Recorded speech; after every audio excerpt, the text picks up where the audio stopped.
Welcome to the Hop Edition podcast, brought to you in association with The Malt Miller, your go-to choice for premium homebrewing ingredients and equipment. Whether you're a beginner starting out or an experienced brewer, The Malt Miller has got you covered. So for top quality products and customer service, jump over to themaltmiller.co.uk and tell them the Hop Edition sent you. We would also like to thank all our Patreons for their continued support with running and developing the pod. If you would like to become a member and gain access to exclusive perks and benefits, head over to patreon.com/the Hop Edition. Now it's time to get this pod started, so crack open a homebrew and enjoy the episode.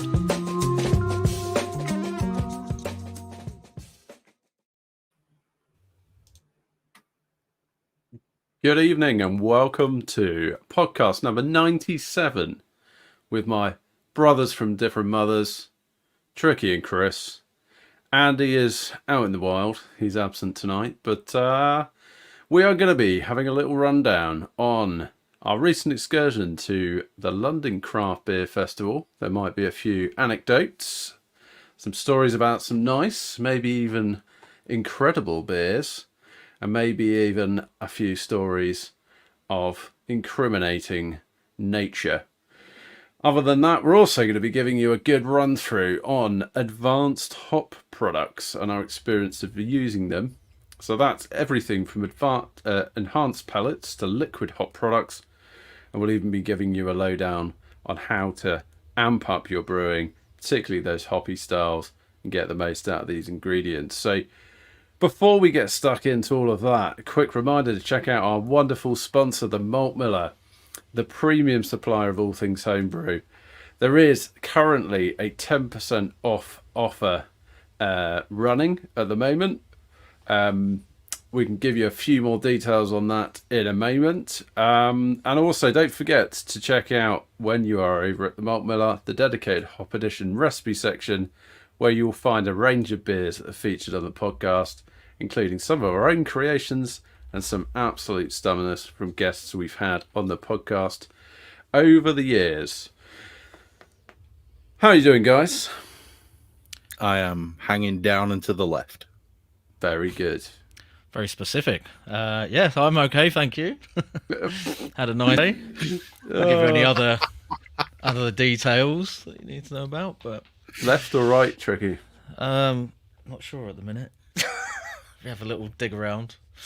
Horizontal. Sitting in the middle, yeah. No, nice. Just shooting straight tonight. That's what I like to hear. Tricky rolls. Straight shooter, yeah. Straight shooter. To expand upon the 10% off offer that's currently going off on the Malt Miller, they currently have a rather amazing sales section where you can pick up some hops at honestly ridiculously low prices.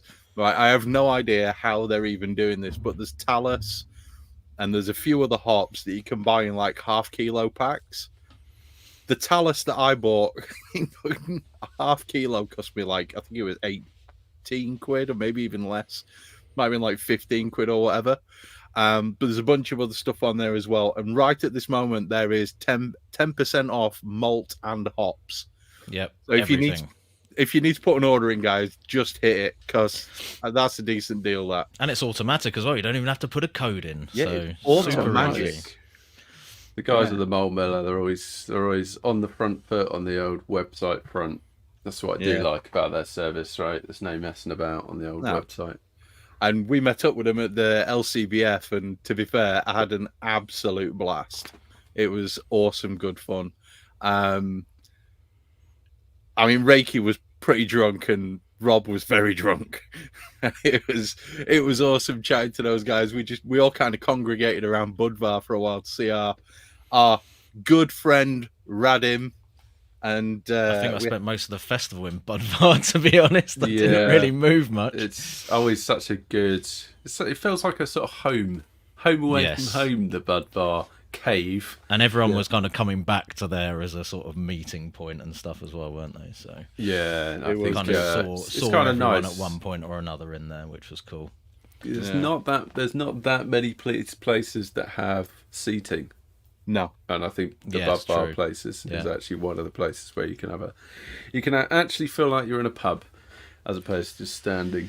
Yeah, it was like the most roasting hot pub known to man, but it was very pub-like. Yeah, it was a bit warm, wasn't it? Thankfully, we had nice cold beer. Well, I think that poured tempered it, didn't it? Like the actual ice cold Czech poured Budvar, which was from the old side pour. With did enjoy that, wet to be fair. Foam. Really did appreciate the cold, like hefty foam top on that when it was that warm in there. It was good. Yeah, it was lush, wasn't it? It was lush. I remember chatting with Joe and Reiki, and I was talking about getting some tickets next year, and they offered me evening tickets for that day. They were like, we've got evening tickets. Do you want them? We're not going to hang around. I was like, I don't think I'm going to survive another 5 hours. That was like an invite. Do you want to die tonight? Yeah. Would you like to be never seen by your family again? Yes, please. Yeah, I'll be honest with you. I politely declined. Here's a ticket to Oblivion. That's what it would have been. It would have been to Oblivion. Yeah. There was there was so many awesome people there, weren't there? You know, we met up with the tallest man on earth, Michael. I'm 23 feet 84 tall Hall. Yeah. We met up. The with... pictures in Budvar looked like Michael and his children, basically. Yeah, it was, basically did. Hilarious. And we also had Santa came over with one of his little helpers. We had Thomas. Santa, one of the biggest supporters that we have on this podcast. He came over with his son, and we met up and we had breakfast, and then we went off to the festival, and then I do believe somebody carried Santa home. Because I think his attempt, he told us in the taxi on the way there that his attempt was to drink every beer. Yeah. I was not sure he made Thomas, it. Which beers are you thinking about drinking? He's like, all of them. All 600 of them. I think it was another one of the gnomes, also known as Brett, wasn't it, that carried Santa home? I think the bollards. Yeah, and I'm not actually sure how Brett managed to carry him home, because Brett was in a pretty sorry state as well. But it made for an eventful wander home. We had quite a lengthy debate about whether we should walk or take a taxi, as I remember. He says he was supported home. Mate, you were carried. Stop lying. That old chestnut. Yeah. I did have fun. I did have an interesting meetup with one of our listeners who gave me a bunch of these. Beer tastes better up north, because it does. Everything tastes better the further north you go. Of course. What's the science behind that, Chris? It's just because Yorkshire's amazing. That's all it is, literally. And I also found this, which I've now got to stick somewhere because I'm that level of old school. So yeah, it was a superb event. There were lots of amazing beers there. There you go, Liam McGee. That's the man. I still hope I need to send him some stuff to as a thank you. But it was such an awesome event. And honestly, aside from the shitty ass trains trying to get me home, I'd be there again tomorrow if I could fly. Michael just reminded me of a fairly funny point when Chris was exceptionally sweaty and I was moderately. Mike was fanning. I think you were struggling in that Budvar area. To be fair. Mate, it was 87,000 degrees in there. I'd rather have sat my ass on a sun. It was crazy. It was so hot. Brooksy's just made a claim that he had to carry Brett home after they managed to get Thomas home. Do we need to point out where Brooksy went after he carried Brett home? Well, assumably to Brett's bed. No, he went Stringfellows apparently. Did he? Legend. You guys must have missed that in the chat. He went to Stringfellows. Legend. Or he said he did in the chat. Yeah, I saw that. I don't know whether that was just a piss take or that was genuine. Yeah, if he did, that was awesome. I've been to Stringfellows a few times, and it's a visual paradise. That's one way of putting it. Yeah, that's the only way I'm going to put it. But yeah, it was a superb day and really, really cool. So what we've done is we've got to talk. What was our highlight? Yeah. Let's run round. What was our highlight of the festival? Tricky, you start. Well, we've already mentioned it, but I think obviously one of the highlights was having Thomas over. So a sort of international Patreon for the podcast to meet up with him and his son was cool. And then the other highlight for me was winning a little mini round of the Budvar pouring contest versus not one but two people who actually own side pour taps on my first ever attempt at it. So suck it Nice up, one. Brett and Nice one, Lance. Tricky. You lose. Mate, there's just no replacing skill. You know? Just natural talent wins out at the end of the day. Yeah. Brilliant. Oh, I missed out. I don't know when you guys were doing the side pour. It was one of the competition. reasons I spent so long in there because I think I missed out on that. Redeem was like, "Oh, we're going to do a side pour comp thing," and then he disappeared. And it was like, "Oh, okay, we've formed teams now that are going to do this competition." And it took a while for that to actually take place, but yeah, it was good fun anyway. So, yeah. So yeah, that was my sort of highlights. I think. What do you guys got? Owen? One of my highlights, aside from like seeing Thomas and his son Edwin, meeting Jill Catio was there. That was great to meet him. Absolute legend. Just chatting, like catching up with everyone and just having a laugh and having a beer. It was just great fun. Definitely. And seeing people that I don't see very often, like Stevie B, seeing Timmy. Yeah, it was just a blast. What else was really great? Oh, it got pretty hazy by the end, to be fair. Yeah, it was nice chatting with Reiki for a little while. I think I met one of the legendary homebrewers. His name escapes me now. The guy used to win a lot of competitions.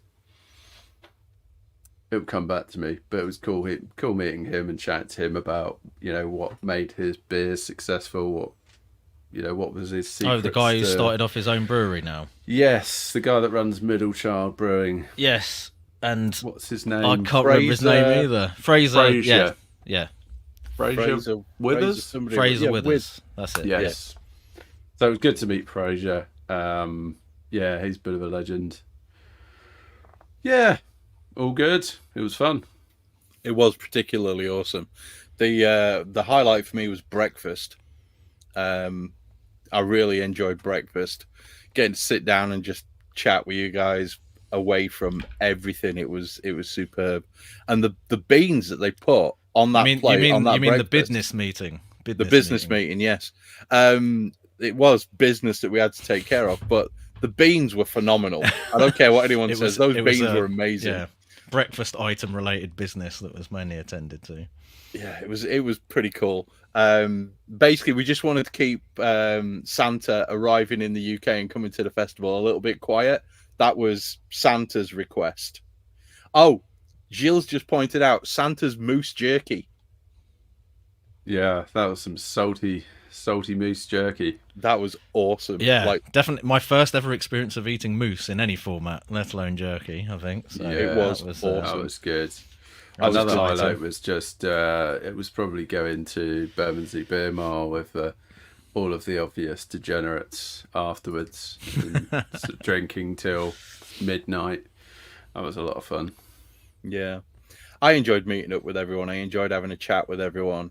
I enjoyed sort of being able to just walk around, and if you didn't like a beer, don't feel like you have to drink it. Just chuck it and get another one. I enjoyed that part of the pay and drink, kind of thing. But to be fair, I only slung one beer. That was all I slung. In fact, I didn't even sling it. I think I handed it to Graham's son and told him to neck it, and he did. And that was the 12.5% Impy from Admonson. That was just far too sweet. So he just crushed that one, and I moved on. But yeah, it was there were a bunch of amazing beers. It was awesome. So the next step, let's talk about the favorite beers that we found. Let's go in the same order. Tricky, you first. So to be honest, I really paid so little attention to the beers this year that I really struggled to think of something that I could even remember the name of.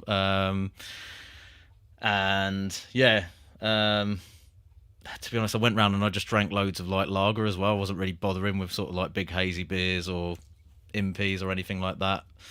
I was trying to keep it fairly civilized, but I mainly just drank like pretty boring lagers, so nothing that really made me sort of jump out and go, well, hey. But Jill's kind of helped me out there because I did stand at the Braybrook stand and do all 4 of their beers at one point, and their Keller beer was very nice indeed. But yeah, a few places that had some really nice like Hell's lagers on and things like that. As I said before, obviously really enjoyed having the Budvar on the authentic side pour tap with the I forgot what they call the extra foamy serving version of that, but had a couple of those, and yeah, so just boring lagers all the way for me, but they were all good. So that was it. Nothing else specific, to be honest, which is a bit rubbish, but hey ho. Yeah, I mean, there was, there's the We Are Beer app, and you can scroll through all the beers for the session, right? And there were loads of breweries that I'd never heard of, and I thought, yeah, and they had really great ratings on that rating website, Untapped, and I was like, yes, I need to go and find those guys. Did I find them? I mean, I don't want to I didn't even see them. Shit on the festival too much, but there were some organisational issues this year which did kind of just put me off even bothering trying to go and find stuff. Like getting in half an hour late for a start was a bit of a shitter on that front, and then maps didn't appear until sort of like, I don't think it was like maybe an hour or two into the festival before I saw any of the maps that we could get, and that was literally just as they were coming out of a box. It was like, give me that. Like, and then there were places that didn't even have beer at the beginning. It was like, so we went to some of the stands, like, oh, we haven't actually got the kegs yet, and then vice versa at the end, they were like sold out like an hour and a half before the end of the festival. So I kind of gave up a little bit on trying to search out some of the stuff that I'd had in mind at the beginning. So it was just like, well, some of these places don't even have beer to give me, so yeah, that annoyed me slightly, but hopefully they'll get on top of that for next year. Definitely had a few logistical challenges, didn't they, which was a bit of a shame. Some of the beers for the festival for me, Budvar Dark, like it's just so much better on tap than it is out of the bottle. Yeah, that was one for me as well, to be stunning. Fair. It's absolutely stunning on tap. I had a really great Imperial Stout from Basqueland called Boyacao, which was absolutely beautiful, like a barrel-aged Impy Stout. That was probably the point at which the festival started to go pretty downhill for me. And then I remember drinking Soup IPA from Garage.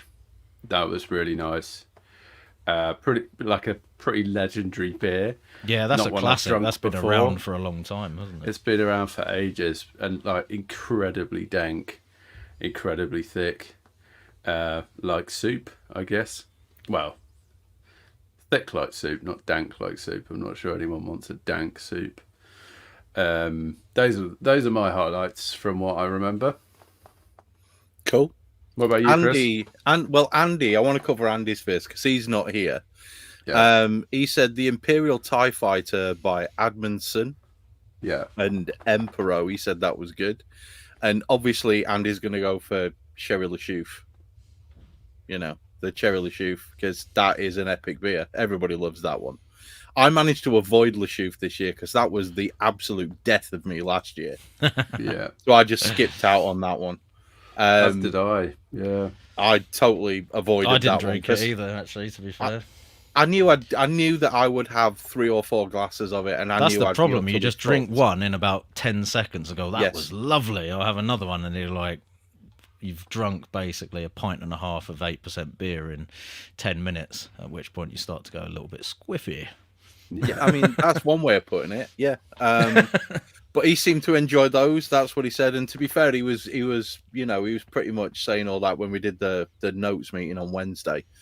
My personal highlights, I can't shout about Braybrook enough. Their Keller beer was just amazing. It was absolutely superb. The Hellas that they had on, it was crisp, it was clean, it had a slight spicy note on it, and it was so unbelievably drinkable. I also had a really amazing conversation with Luke from Braybrook, and we had a conversation about them coming on the podcast. So there have been emails, folks, and they have been booked. The date will be announced at a slightly later date. It is set in stone, but I don't want to get you guys, specifically Luke Stevens, I don't want to get him too aroused because it will happen. He'll spend the next, period of time with a persistent hard-on. But the beer of the festival for me, by an absolute country mile, was won by Moot Brewery, and it was called Fapa. F-A-P-A, not Fapa, But what an amazing beer. It was a Citra and Bramling Cross beer. And it was Citra early and Bramling Cross late. And I've been in conversation with Moot about coming on the podcast, specifically their head brewer, who we had a conversation with. Do you remember that, Owen? Yeah. I don't know if you did. No, I remember that. Yeah, he was. We were talking about the yeast that they'd used in the beer, right? Which was Quake beer yeast. It was superb. It was tiny little brewery right out the side. There were a fair few people, and that was a bit with Garage, wasn't it? Where are Moot from? I'm not actually sure I know anything about them. I don't think we asked. I don't really care. They make amazing beer. Yeah. I think Moot was in that bit with alongside that brewery from Cornwall. Yeah, the one that you stumbled on when you were down there on holiday. Blunt Rock Blunt Brewery. Rock, yes. Okay. We had one of their beers. It was pretty tasty. There was another place, I can't remember which brewery it was, but they were doing these weird little ice cream cone imperial stout things, which actually were not very nice. You're selling it? Yeah, I didn't even know why I brought that up. But that was apparently from Rochester. Oh, okay. Moot are near me in Kent, apparently near Maidstone. Yeah, that was pretty cool. I also met up with the F1 guys who were there because it's the F1 summer break. For those of you who don't know, I fucking love F1. And had a conversation with a couple of the engineers, one from Aston Martin and one from Red Bull, and ended up sort of getting their beers of the festival as well. One of them said he's going to buy shares in Braybrook. Clearly he likes Braybrook beers. And the other one, he said, and basically, what's his face? Brooksy said this earlier on. He said he wants to move into an area where Pastry World is a permanent fixture. Yeah. So I think he was probably enjoying the impies. Judging nice, by the amount of staggering that man was doing outside whilst we were having a conversation, I'm pretty sure he was living in there whilst they was at the festival. But yeah, it was pretty cool. So I had a conversation with them, and it was awesome. Loved the place. But yeah, that Fapa, Keller beer, and Hellas by Braybrook was amazing. So if you've got an opportunity to stick an order into a brewery, get an order put in at Moot, get a couple of cans of Fapa. That beer's amazing. Really, really nice. Yeah, it was a wild beer, wasn't it? It was the fact that there was an English hop in there, but it was so un-English. It was a hazy beer. It was kind of like would you describe it as like a sort of session Nipah type? Yeah, hazy session hazy pale. Yeah. But it was like, so there was none of that sort of massive hedgerow, but you got like loads of blackcurrant at the back end. It was blackberry and blackcurrant. Yeah, yeah, it was beautiful, really beautiful. Kind of beer that you could do a massive session on and not struggle too hard. I think it was like 3.9 as well, wasn't it? It wasn't a huge beer. No, it wasn't a big beer at all. Bit of a tiddler. Mate. There we go. Now that we've got that bit over and done with, guys. I imagine there's a fair few people who are currently in the chat who are waiting for me to do a draw for a certain. There is a fermenter. strangely high turnout, isn't there? On There the is, chat? weirdly, I and don't it's know why that 22 would be. people. Yeah. All I'm going to say to you guys is, I'm going to chat for about a minute about the actual fermenter. In that time, you need to go to YouTube and you need to make sure that you are subscribed to our page, because when the winner's name comes up, I'm going to check whether or not you're actually subscribed to us on YouTube, whether you follow us on Facebook, and whether you've put a post. In fact, only the people in the draw have actually put a post on the post where I told you to put a post telling us about your favorite brewery currently. And there's some on there that even I'm going to be putting orders in. So this fermenter is a Keg King Snubnose 30 litre. A great fermenter. We had Keg King on. We talked to Nico and we talked to, can't remember the other guy. What was the other guy's name? It's Nico and the American. Anyway, we talked to the guys. We had a weird, because I've actually got them in a frigging Facebook Messenger chat. But, it nearly came to me then. Begins with a D. Anyway. Daniel Heiss. And we had a chat with them, and basically I just pointed, I love these fermenters. The Kegland stuff's all right, but the Keg King stuff, build quality wise, for me is way above. It really is. And just the little tiny features like metal posts that are built in. You've got the thermal well that runs down the center. You've got the little cage, the hop filter cage that sits on it, and as it rises with as it falls with the ball, it kind of everything gets filtered through that little hop filter. It's a wonderful fermenter. I hope people are actually going to really truly appreciate what it is that Keg King currently putting out, because I think they're doing a cracking job. But yeah, now it's time for the draw, isn't it? This is just, we love you guys. Thanks for supporting us. Here's your chance to win a fermenter. So I need to go to that bit, and then I need to click this.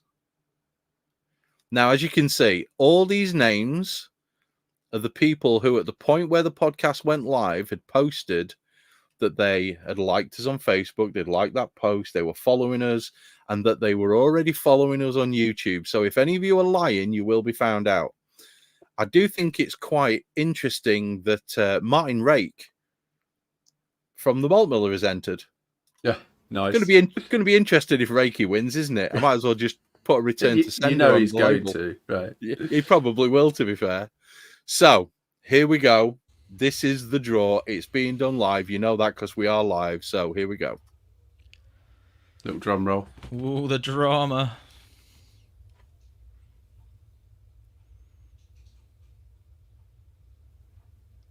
There you go. Ooh. So the winner is Matthew Sewell. And I did have Facebook open, and I did have... Oh, better not show that, had I? Yeah. Let me just find this guy, because he had put a really interesting thing where he talked about what his favorite brewery was. I meant to have this up and running, but I totally forgot, to be fair. So, blah, blah, blah. Yeah, he's a fan of Northern Monk. He rates Northern Monk, which, it is what it is. Fair play to the lad. But yes, if you send me your address, Matthew, I will get the fermenter in the post to you very early next week. So congratulations to Matthew. Well done. Haven't seen him in the chat, Matthew. But hopefully he'll pick up on this soon. But yeah, well done. Congratulations. Hopefully he'll jump on and find out that he's won, and then he'll send me his address. Enjoy the fermenter. Enjoy the fermenter, mate. It's all fun and games. If it's not claimed within a week, it goes on the next one. Absolutely. Yes, there we go. So, Chicky. Hello. Why don't you jump in and just tell us what advanced hop products are? In fact, right. no. Okay. No. What are we drinking? I was going to say we like totally skipped that one. Sake. Totally overlooked that part. Nearly all gone as well, so better quickly do that. Probably my fault. I'll take one for the team there. Shall I go first then? I've Go got on then, I've got a West Coast Pils in the glass, funnily enough. Never one to miss out on an opportunity for shameless self-promotion. Happens to be a video out on this beer at the moment, so I won't tell you much more about it other than... Sorry, Tricky, I can't hear you, mate. Can't hear you, bud. Go on. Dickhead. There you go, sorry. I don't know where you cut me off there. I slipped. Oh, of course you did. I think we got as far as self-promotion, Tricky. Yeah. Well, anyway, shameless self-promotion. There is a video up on this one. It's a lovely, hoppy, crispy boy. Yeah, you can go and watch a video about it. But Mosaic, Talus, Equinaut, and SARS, the main hops in this one. And I can't argue with that. Drinks really well. So, yeah, it's very nice. Very dry, very crisp, very hoppy. And it's funny you should say that, Tricky, because I'm also drinking a West Coast Pilsner. So there's nothing like a little bit of Tricky promotion. Tricky has a video out, in case you missed it. Oh, nice one. No, I think we actually ended up just sort of brewing these in parallel, unbeknown to one another. Yes. I think you used some dextrin malt, didn't you? I think is your kind of I did, yes, just a little bit of that. Yeah, otherwise all Pilsner. I went floor market Pilsner and Munich 2. Okay, yep, cool. And I think, what did I go for? I went with Cascade, Chinook, Citra, and Amarillo, I think. And some very nice pleased old with school West Coast hops yeah, in there. But then. Nice clarity on it now. Yeah. Fermented out with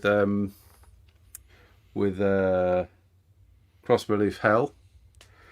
It's absolutely banging. I think it's about 6.4%. Okay. Pretty crispy. Quite pokey. Quite pokey, but yeah, I'm really pleased with it. It's one of those beers where I am gutted that I didn't do a double brew because I've got a feeling there's not a lot left in the keg. You know when you start getting the anxiety when you're pouring a beer about, is this keg going to kick? Yeah. I wasn't sure if I'd have a pint out of this one either because it's definitely on its last legs. Yeah. I called this one Sticky Fingers. I don't know why. It's a good name, though. I think I was going for like a sort of sticky orange type vibe, which I think I've achieved. Yeah, it was Columbus, Amarillo, Cascade, Chinook, and Citra. Yeah. It's a good one. What are you man. drinking, Chris? Me? Well, the beer that was supposed to go down the drain. It's my black IPA, which is very apt because this was we'll be talking more about that later.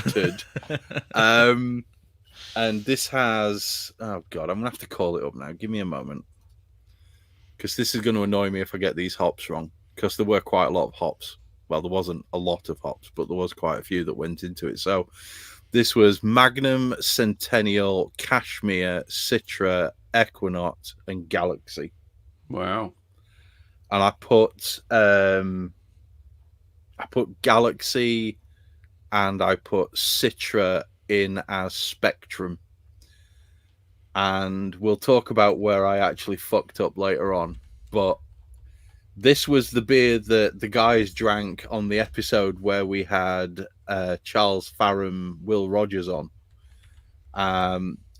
Simon, you can come round and have a pint, mate. I'm not entirely sure you'll appreciate it, but feel free to pop round, bud. You know where I live. But the beer itself has actually finally calmed down after 3.5 months to the point where it is eminently drinkable. Like, this is a smashable beer, and there's loads of fruit flavors, loads of that. You know, there you go. Reiki's not like it. Sorry, mate. You didn't win the fermenter, Martin. Sorry, bud. It's finally calmed down now, Martin. So apparently, if you fuck up your dry hop with Spectrum, you can wait 3 months and it becomes drinkable. But the beer itself is really nice now. There's that roastiness that you get in a Bipper, just a touch of it, and then there's quite a lot of tropical going off. So it's nice now. It wasn't quite so nice back then.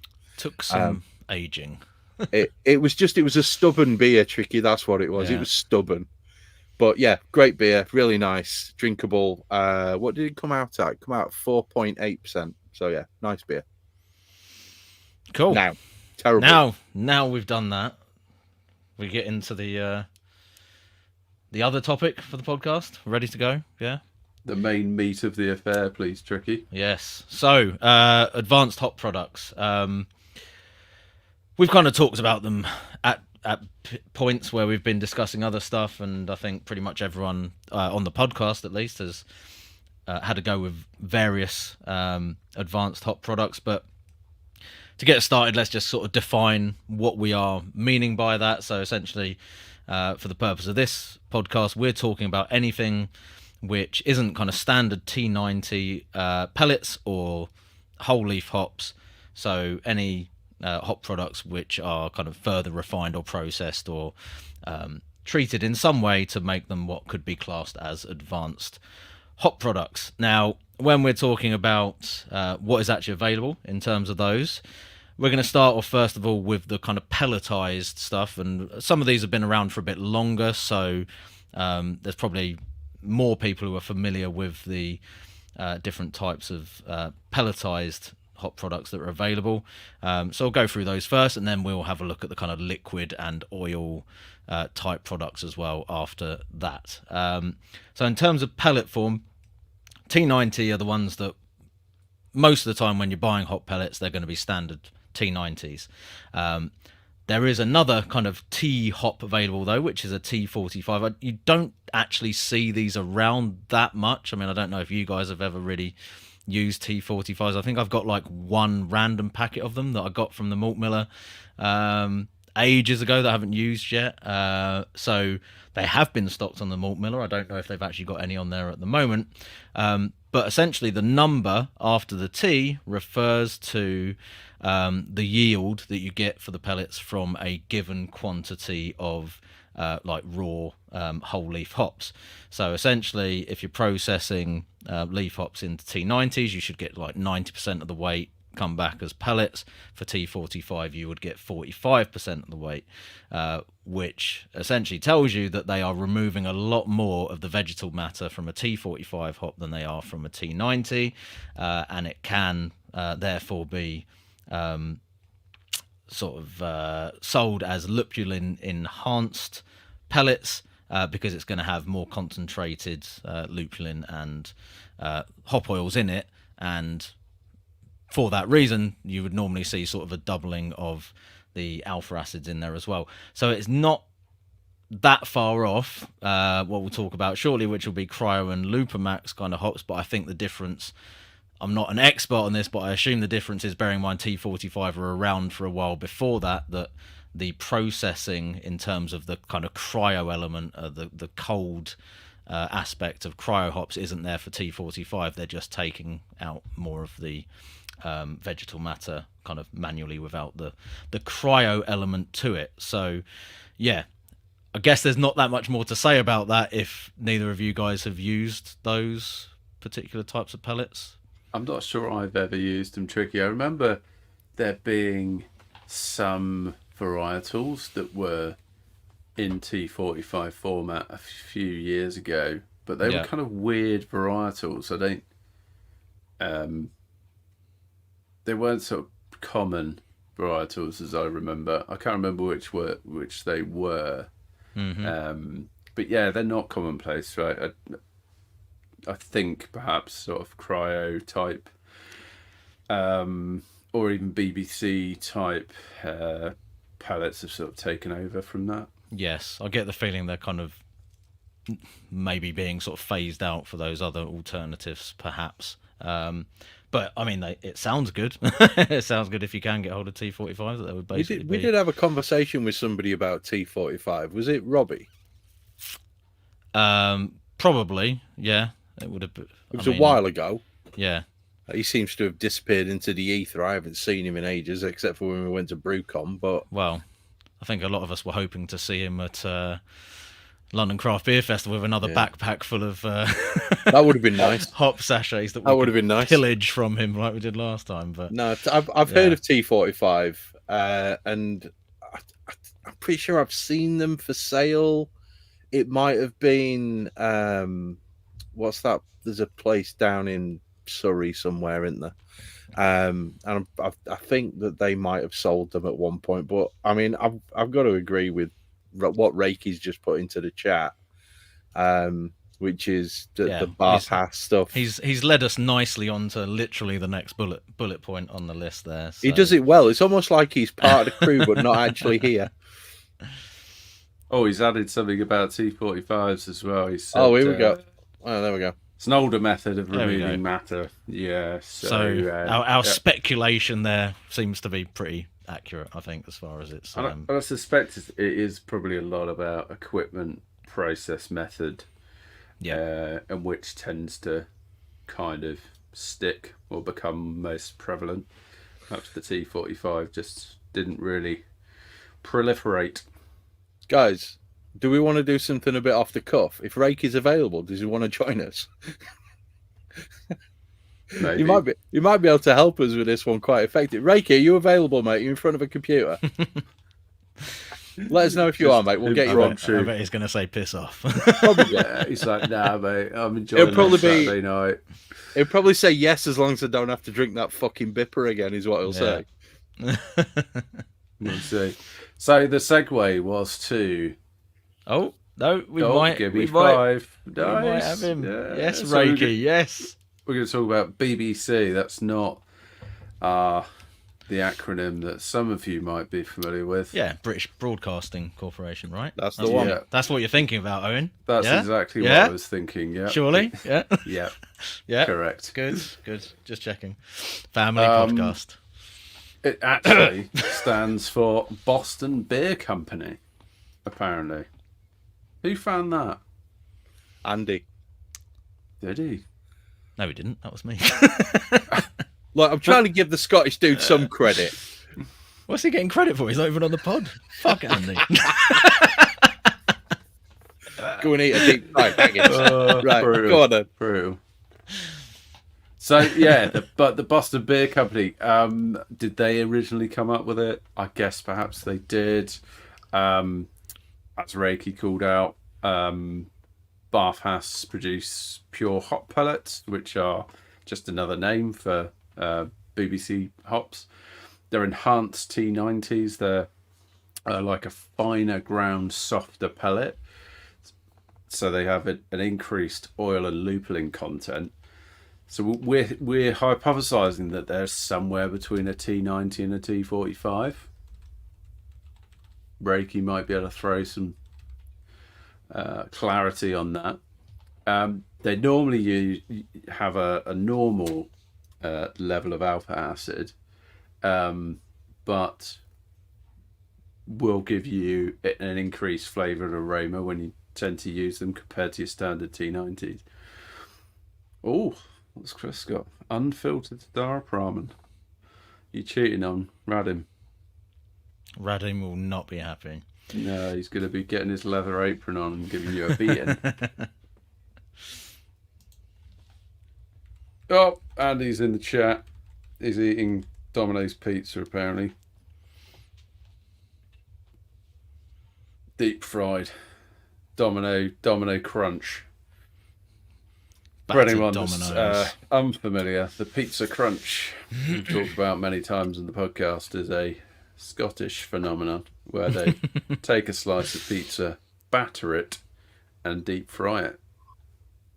Has Andy actually ever eaten a proper pizza crunch? I don't know whether he's it. Definitely he must eaten have. a pizza crunch. Yeah, with a body like his.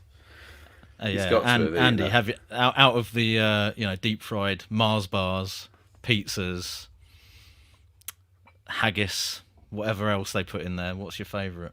Let us know in the chat. We want to know. Do you reckon they do like a Scottish egg crunch?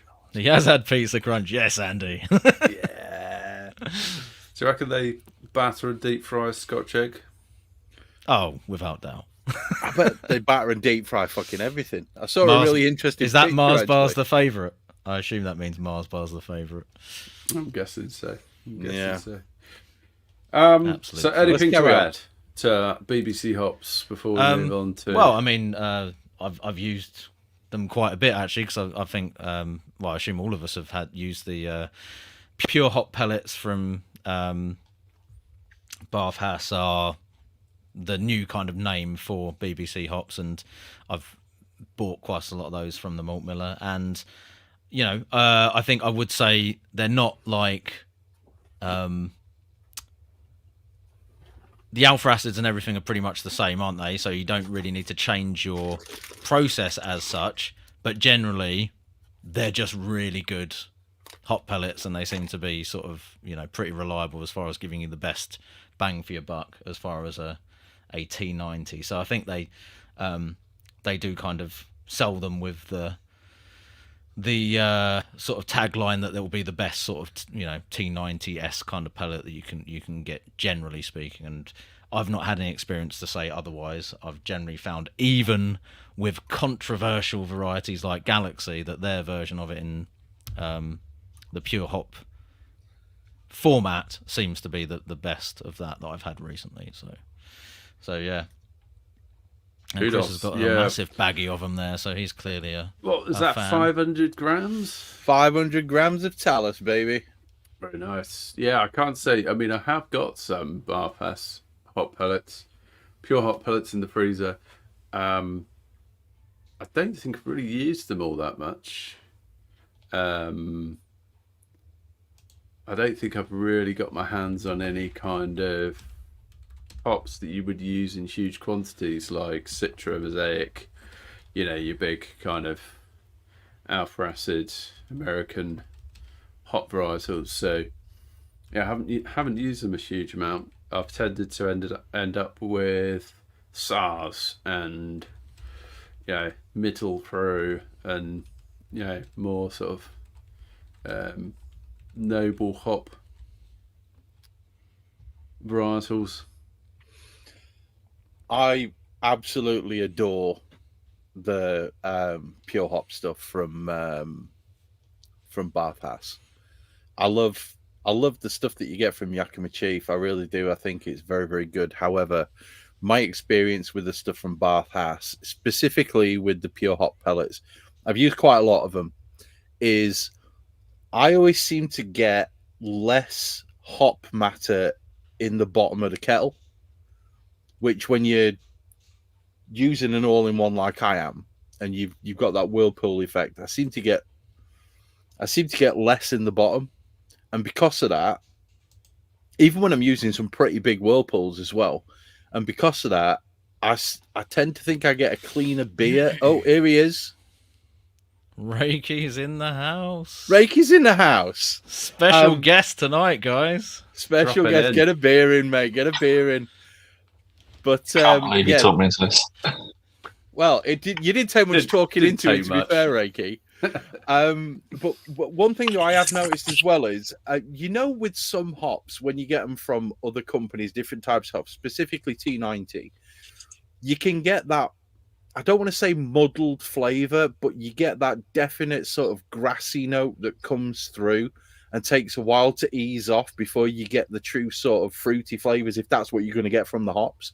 I don't seem to get that as much when I use the Bath Haas stuff, when I use the BBC stuff. I don't get that at all, or the pure hop pellets or whatever they're called.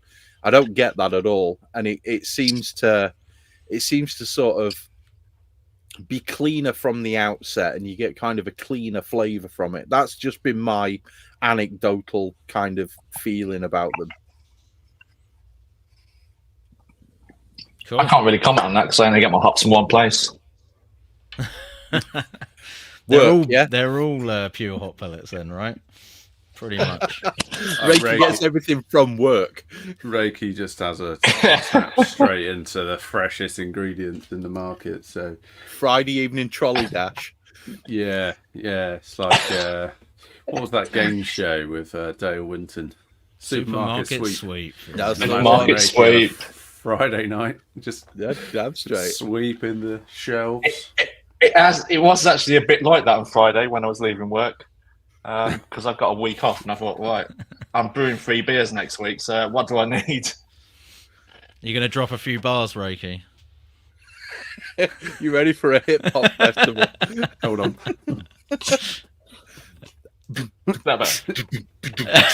There we go. Even better. Simon Seaton wants to know what's in the glass, Reiki. Look like a shark's beer Baby to sharks, me. verdant. Yeah. Thought so. Nice one. I've got to is try it? that one yet. Good. What's baby sharks? Like It is session. absolutely stunning. Sorry, Yeah, I've got the kids. session version of Shark. Anyway, shut. Yeah. that's the one. It's like a session version of Even Sharks Need Water. Nice. So what is it? What's the ABV, Reiki? 4.8. Nice. Oh, okay. So it's Nice. Citroen Galaxy. And James has kind of found this sweet spot for a pale malt bill, because I was asking him about it yesterday, because I had they've just launched another beer. I think it's called Vanity Mirrors, which is a rebrew kind of one of their small batch projects, which we fell in love with at the tap room. Except this time it's just with Moto Echo rather than experimental hop, and it is absolutely out of this world. I've ordered some for work and the stock comes in next week, but I think I might be buying it all for myself. I did actually mean to have a chat with you about something, Reiki, because I was quite disappointed to read something on a website that I've been doing research on, where it says that Spectrum is available in Azaka. And so I did what I always do. I'm not sure if it still is. I did what I always do, and I went straight to the malt miller to see whether or not you guys have got any, and I was very disappointed to find that you don't. We have had it. It didn't prove popular, so it hasn't been restocked. Well, that's another reason for me being weird. Because I fucking love Azaka. It's straight up pineapple. It's awesome. So, yeah. Anyway. Yeah, used in the right way and in the right beer, it's good. Azaka's phenomenal in everything, to be fair. Right, let's move on. So we're going to talk about the Cryo, the Lupamax, and the CGX stuff. Now, as far as I am aware, and I am reading some notes that Tricky wrote here, but I'm also inputting my own sort of memories. That's the stuff that's cryo-processed. Liquid nitrogen, I do believe, is used to reduce the vegetal matter, increase the oil and the alpha content, increase yield, and to reduce the chance of what I've just talked about that I don't get from the bathhouse that I used to get from T90, which is the vegetal hop astringency. And you can use them up to 50% reduced weight for an equivalent impact, similar apparently to T45s. Now, my experience of using cryo is you just chuck it in, just chuck as much as you want in. That is good stuff. I've not used CGX. I have used Lupamax once, but the Lupamax stuff was amazing. I think I threw 75 grams into a dry hop, or 25 grams into a whirlpool and 50 grams into a dry hop. And it just blew my mind, the amount of flavor and aroma I got out of that. It was amazing stuff. So just on that point, Chris, just to point out, when we're talking about Cryo, Lupamax, CGX, so Cryo is the Yakima Chief brand name for, and there may be differences between their processes, slightly, but essentially, as far as I'm aware, pretty much equivalent. Lupamax is the Bath Haas version, which you guys at the Malt Miller stock, Reiki, correct? And then CGX is, I've forgotten where that one comes from, but that's a different. Is that it's New Zealand? Crosby or one of the other US guys. Yeah, right.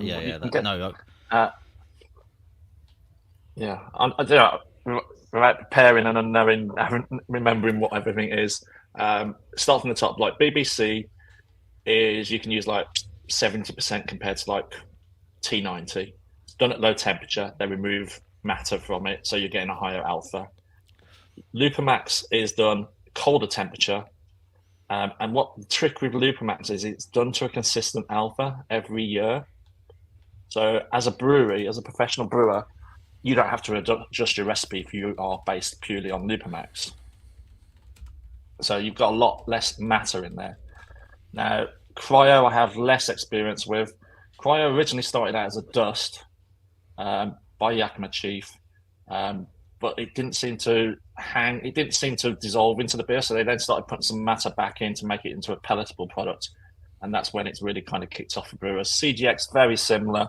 You know, it's done at those sort of sub like 0 temperatures, and again, it's done by a US hop grower. I can't remember whether it was Crosby or I think you are else. right, Crosby, because Andy was saying Crosby hops when we did the notes, I think. So, yeah. And they also do Hop Revolution, because Hop Revolution sends their hops to Crosby to have the CGX process done, and then they're distributed out. Yeah, that's why I was thinking like, New Zealand as well.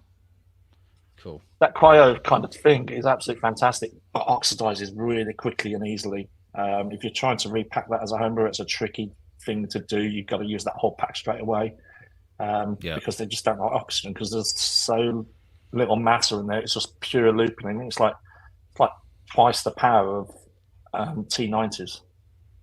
Yeah. Well, that would stand to reason, because that vegetal matter is going to give you some protection from the oxygen as it comes in. It's almost going to act as a barrier before it gets into the beer. There was a point where they didn't really like even companies like yourselves repacking it for that reason. Is that's right? Yeah, before I worked there, Rob was doing it, and then it was stopped because it was requested that we didn't do it.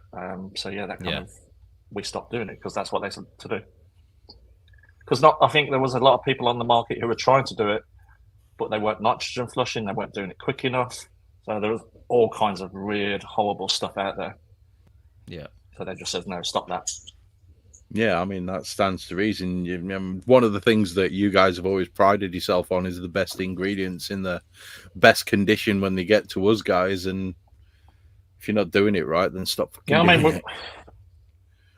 Rob's obsessive about it. I mean, he's invested in equipment to do like every kind of batch that's packed will test for how much oxygen is in the bag. He's bought equipment to do that. And we'll also send off the Barfast stuff. We send off to Barfast. They check it, and it's like, how are you doing this so well? Because you're doing it just as good as we are. So they are constantly, regularly checking what we're doing and what's got their name on it. Do you know what I've got in my head? I've got a picture of somebody stood in the malt miller in one of those glove boxes with like nitrogen filled arena and like the weighing stuff out, and you can buy them. It's not like that, mate. But yeah, they are wearing jackets and hats and beard protectors if they've got a beard, etc. Yeah, and gloves. I mean, the last thing you want is somebody else's beard hair in your beer. Yeah. All that gear goes on. We're protecting the team, and we're also protecting the product as much as we can. Yeah. Yeah, open your pack of cryo and find a beard hair in there. Yeah, that'd be a downer, that one, wouldn't it? Appealing, would it? I never repacked cryo hops. Just want to put that out there. I was never doing that as a sideline. If anyone did get beard hairs, I'm not sure anyone was accusing you, mate. Just felt attacked as the only bearded one.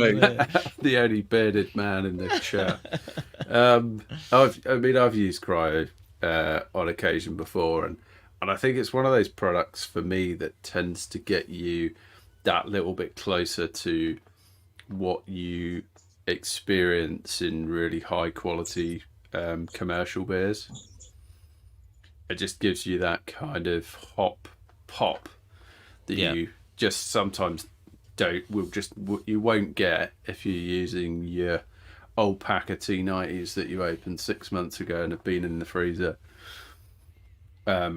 So I think it does pay. Like, whilst they're more expensive, I think you do get ultimately like a much better result out of them. You're going to get a different experience and a different beer out of it. I think you're right, Aaron.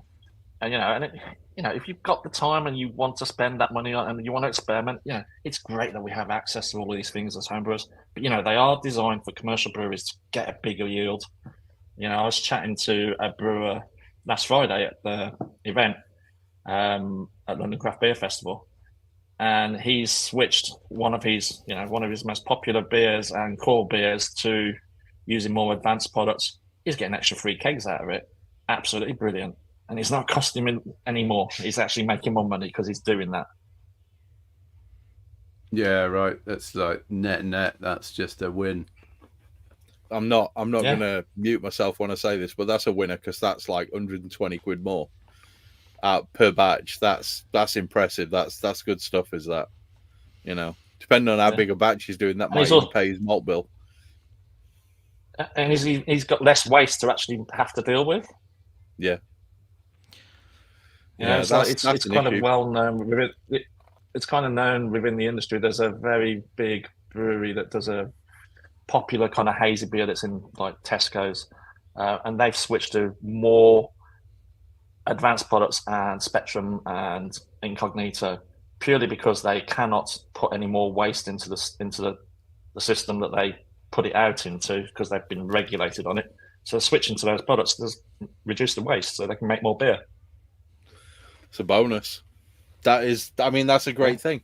And to be fair, in this day and age, when everybody's talking about waste and food waste and all this sort of stuff, it's a great thing to be able to say on your website, we have reduced our waste by changing to a different product. It's a great thing, It definitely makes sense on a commercial scale, but in my experience, not just with cryo, but with advanced, products generally, you can see that kind of like yield increase on a home brew level as well. I think it is, more specific to really heavily hopped beers for obvious reasons. Like if you're putting in, sort of 500 plus grams of hops between your Whirlpool and your dry hop, then you're going to see more of an impact if you can sort of reduce that number by putting in cryo and or liquid hop products. But if you're picking up an extra couple of liters of beer at the end of it, then that's still, with the amount of money that you're going to be putting in there for that kind of recipe, it's still worthwhile.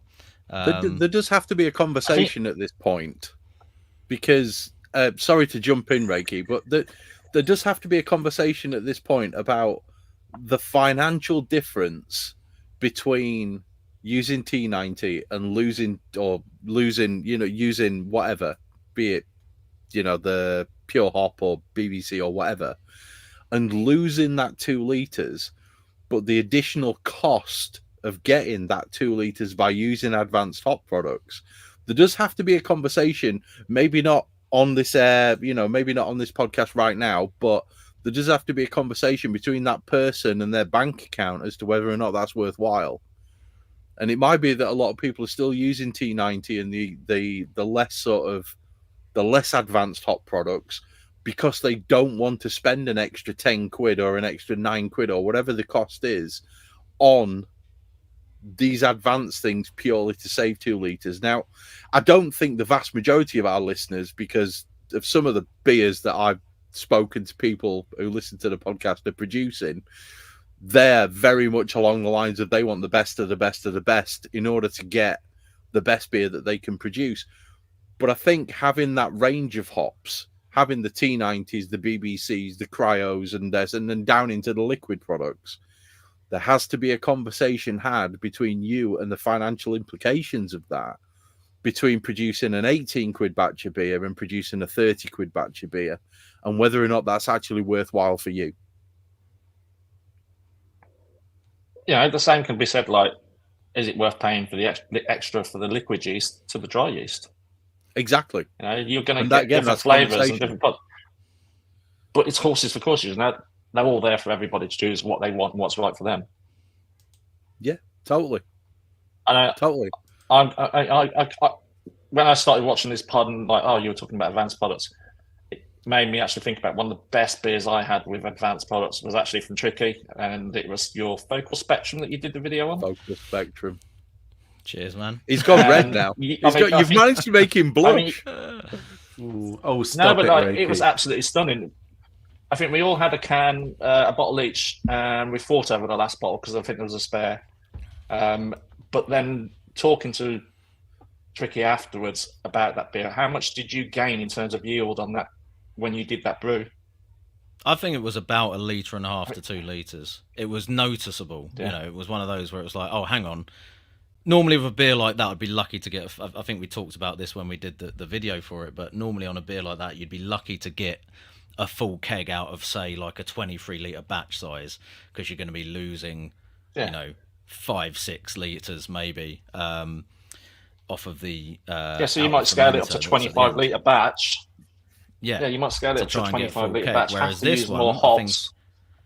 I did a 23-litre batch size and got the keg full to the brim, and then pulled like another litre or so out, and just, you know, put that in a plastic bottle and force carbed it and drank it, and that tasted fantastic as well straight off the bat. Which I think is another point on some of these products. And with that beer as well, especially, I did notice. I think this comes back to something Chris was saying about that kind of like maybe vegetal or sort of hot burn type taste. I found with that beer especially, like, that just wasn't there at all from the very beginning, and it was drinkable almost straight out of the fermenter.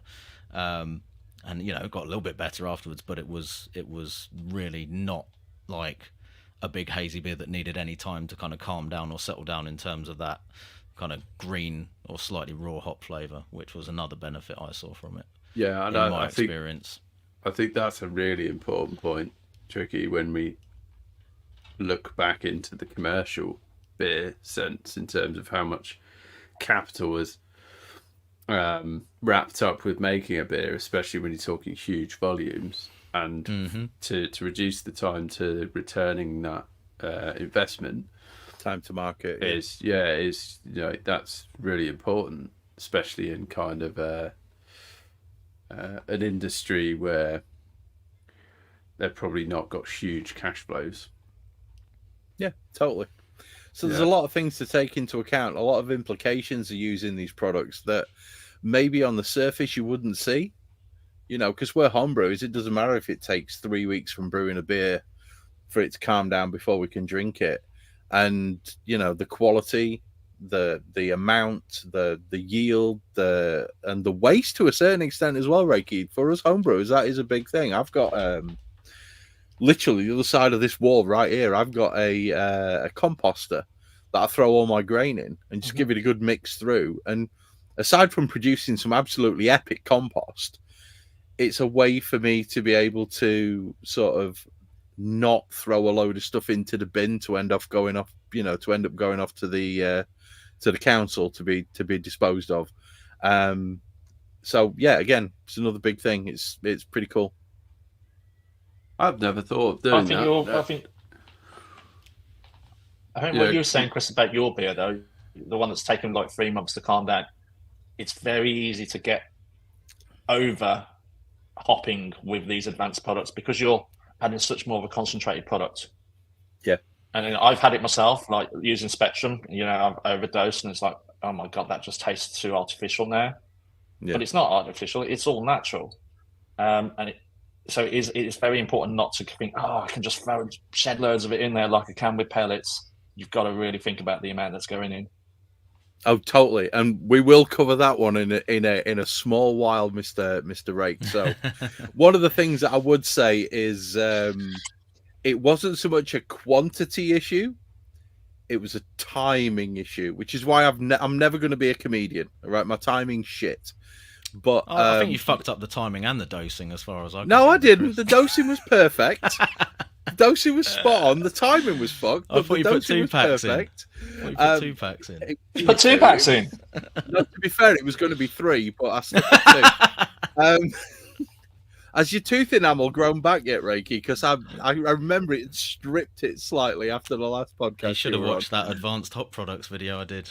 I don't watch your videos, Tricky. I know, and that's why your beer sucks. Yeah, you could My learn. beer doesn't suck.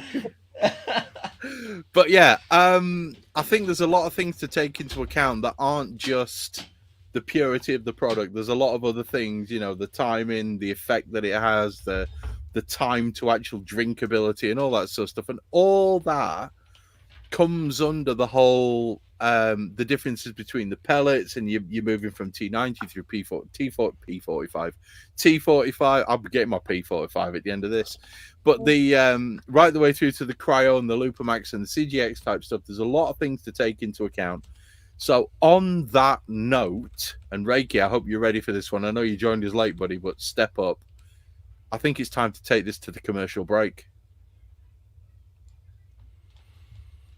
Let's do this. I hope you got a commercial there, Reiki. That's not that Verdant one. You can't be drinking the same beer for 2 sections. 2 sections, yeah.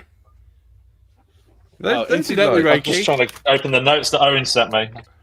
Reiki. Yeah, just send you the notes, mate. Tell us. Yeah, I'm just opening them up, mate. I would open these up and happily smell them for hours. You timed buying them, right? Because I've just taken the special offer off them. What can I... Oh, off the Talus? Or is it off the Motueka as well? Because I was going to order the Motueka. It's off the Talus at the moment. Motueka will be about a week's time. I'll be taking some of those offers off. Oh, that doesn't matter. So you've got until after the bank. You've got until bank holiday weekend. Mate, the order will be in before the end of this podcast. Calm down. Just to add, Reiki, I've just put an order in with Verdant to get some vanity metrics. So mate, it's lush. It's absolutely fantastic. Yeah, thanks. I'm kind of like thinking, I got 6 cans from Verdant this week. Our stock arrives next week on Friday, I think, along with the birthday beers, the collab birthday beers. But I think I'm going to be buying most of that vanity metrics. It's that stunning. Literally buy up all of Verdant's stock. I think he's just going to buy up the malt share of it, to be fair. Yeah. I clicked your link, Owen, and it says Google Docs request sent. You'll get an email letting you know if your request was approved. Oh, shit. Does that mean I've got an email? Probably. I don't know. There we go. Share request. Share. There we go. Oh, you should have access now. How long's your advert for then? How long's the advert? Commercial break. No, we're still live. We're still live. Right, shall I dive in? Because I'm already halfway through my commercial beer. Go on then. So, I've got a beer from Buxton Brewery, which is called Girl from Mars, which is a session NEPA brewed in collaboration with Brit Hop Brewing Company, who I haven't heard of. Pretty cool can art going on this bad boy. Pretty vibrant. And this is Brit Hop, the ones who have something to do with music industry. They might be, yeah.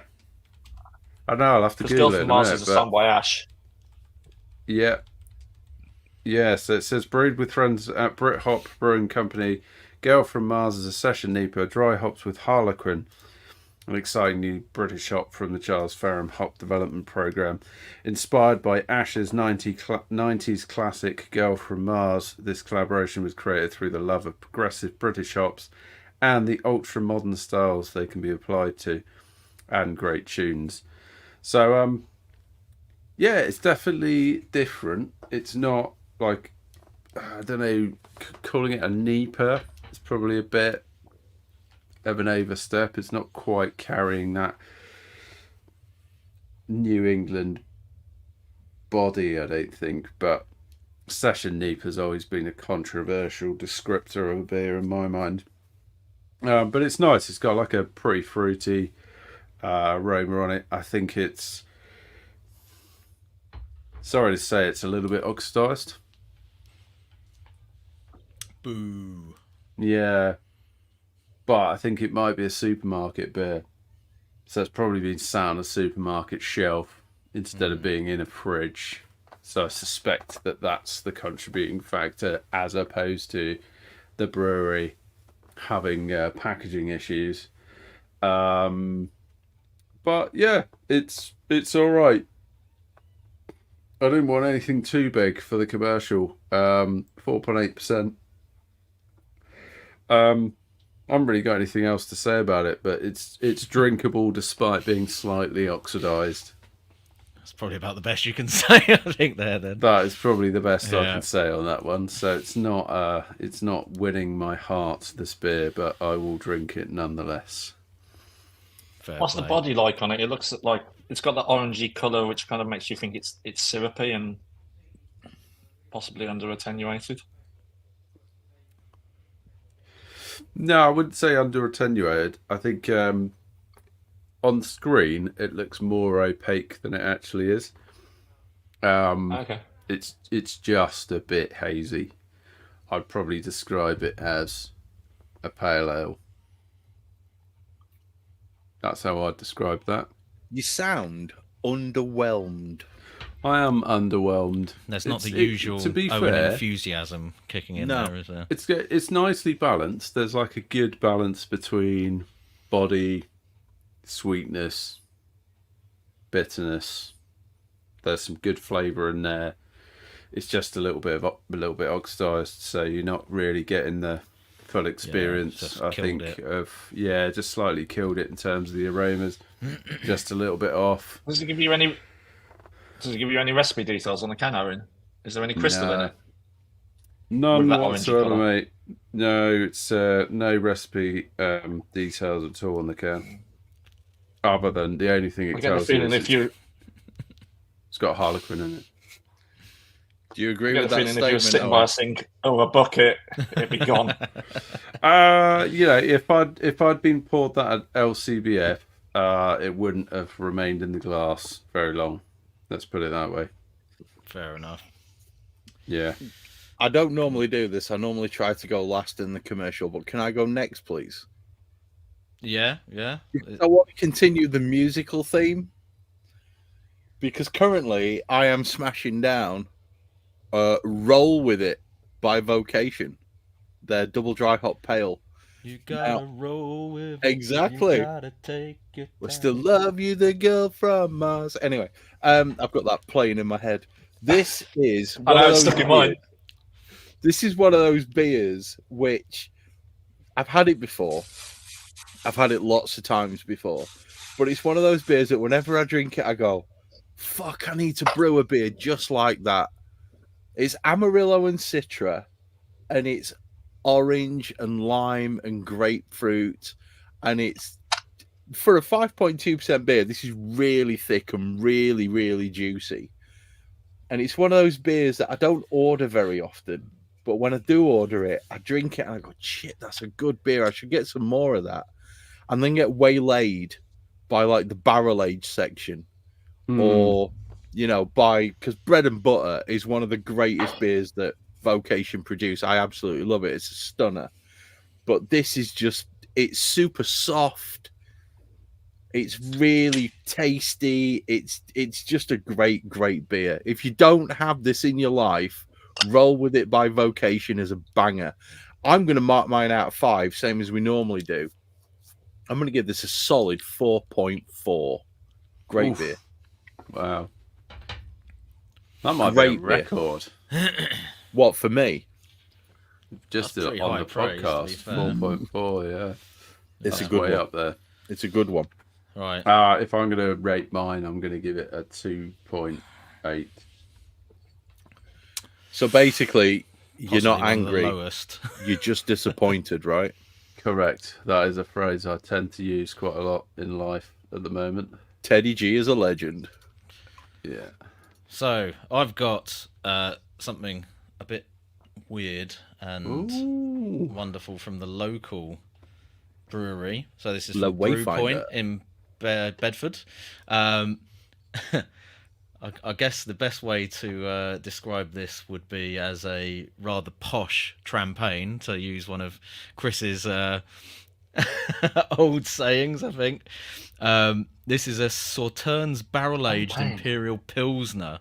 So it's, like special brew stuck in a... I'm being mean to it just because of what the beer is before I've even said anything about the flavour. But yeah, not sure about the name. La Wayfinder. I don't know. La Wayfinder. La yeah, Wayfinder. It sounds like Wranglish. Let's make it sound French. It's just by putting Franglish, that la, one, isn't it? La in Franglish. front of it. I think they've got a standard Pilsen that's called Wayfinder, probably, or something like that, which I guess is why they've called it La Wayfinder. But yeah, it's 8.5%. It's got Northern Brewer and Hallertau Blanc in it.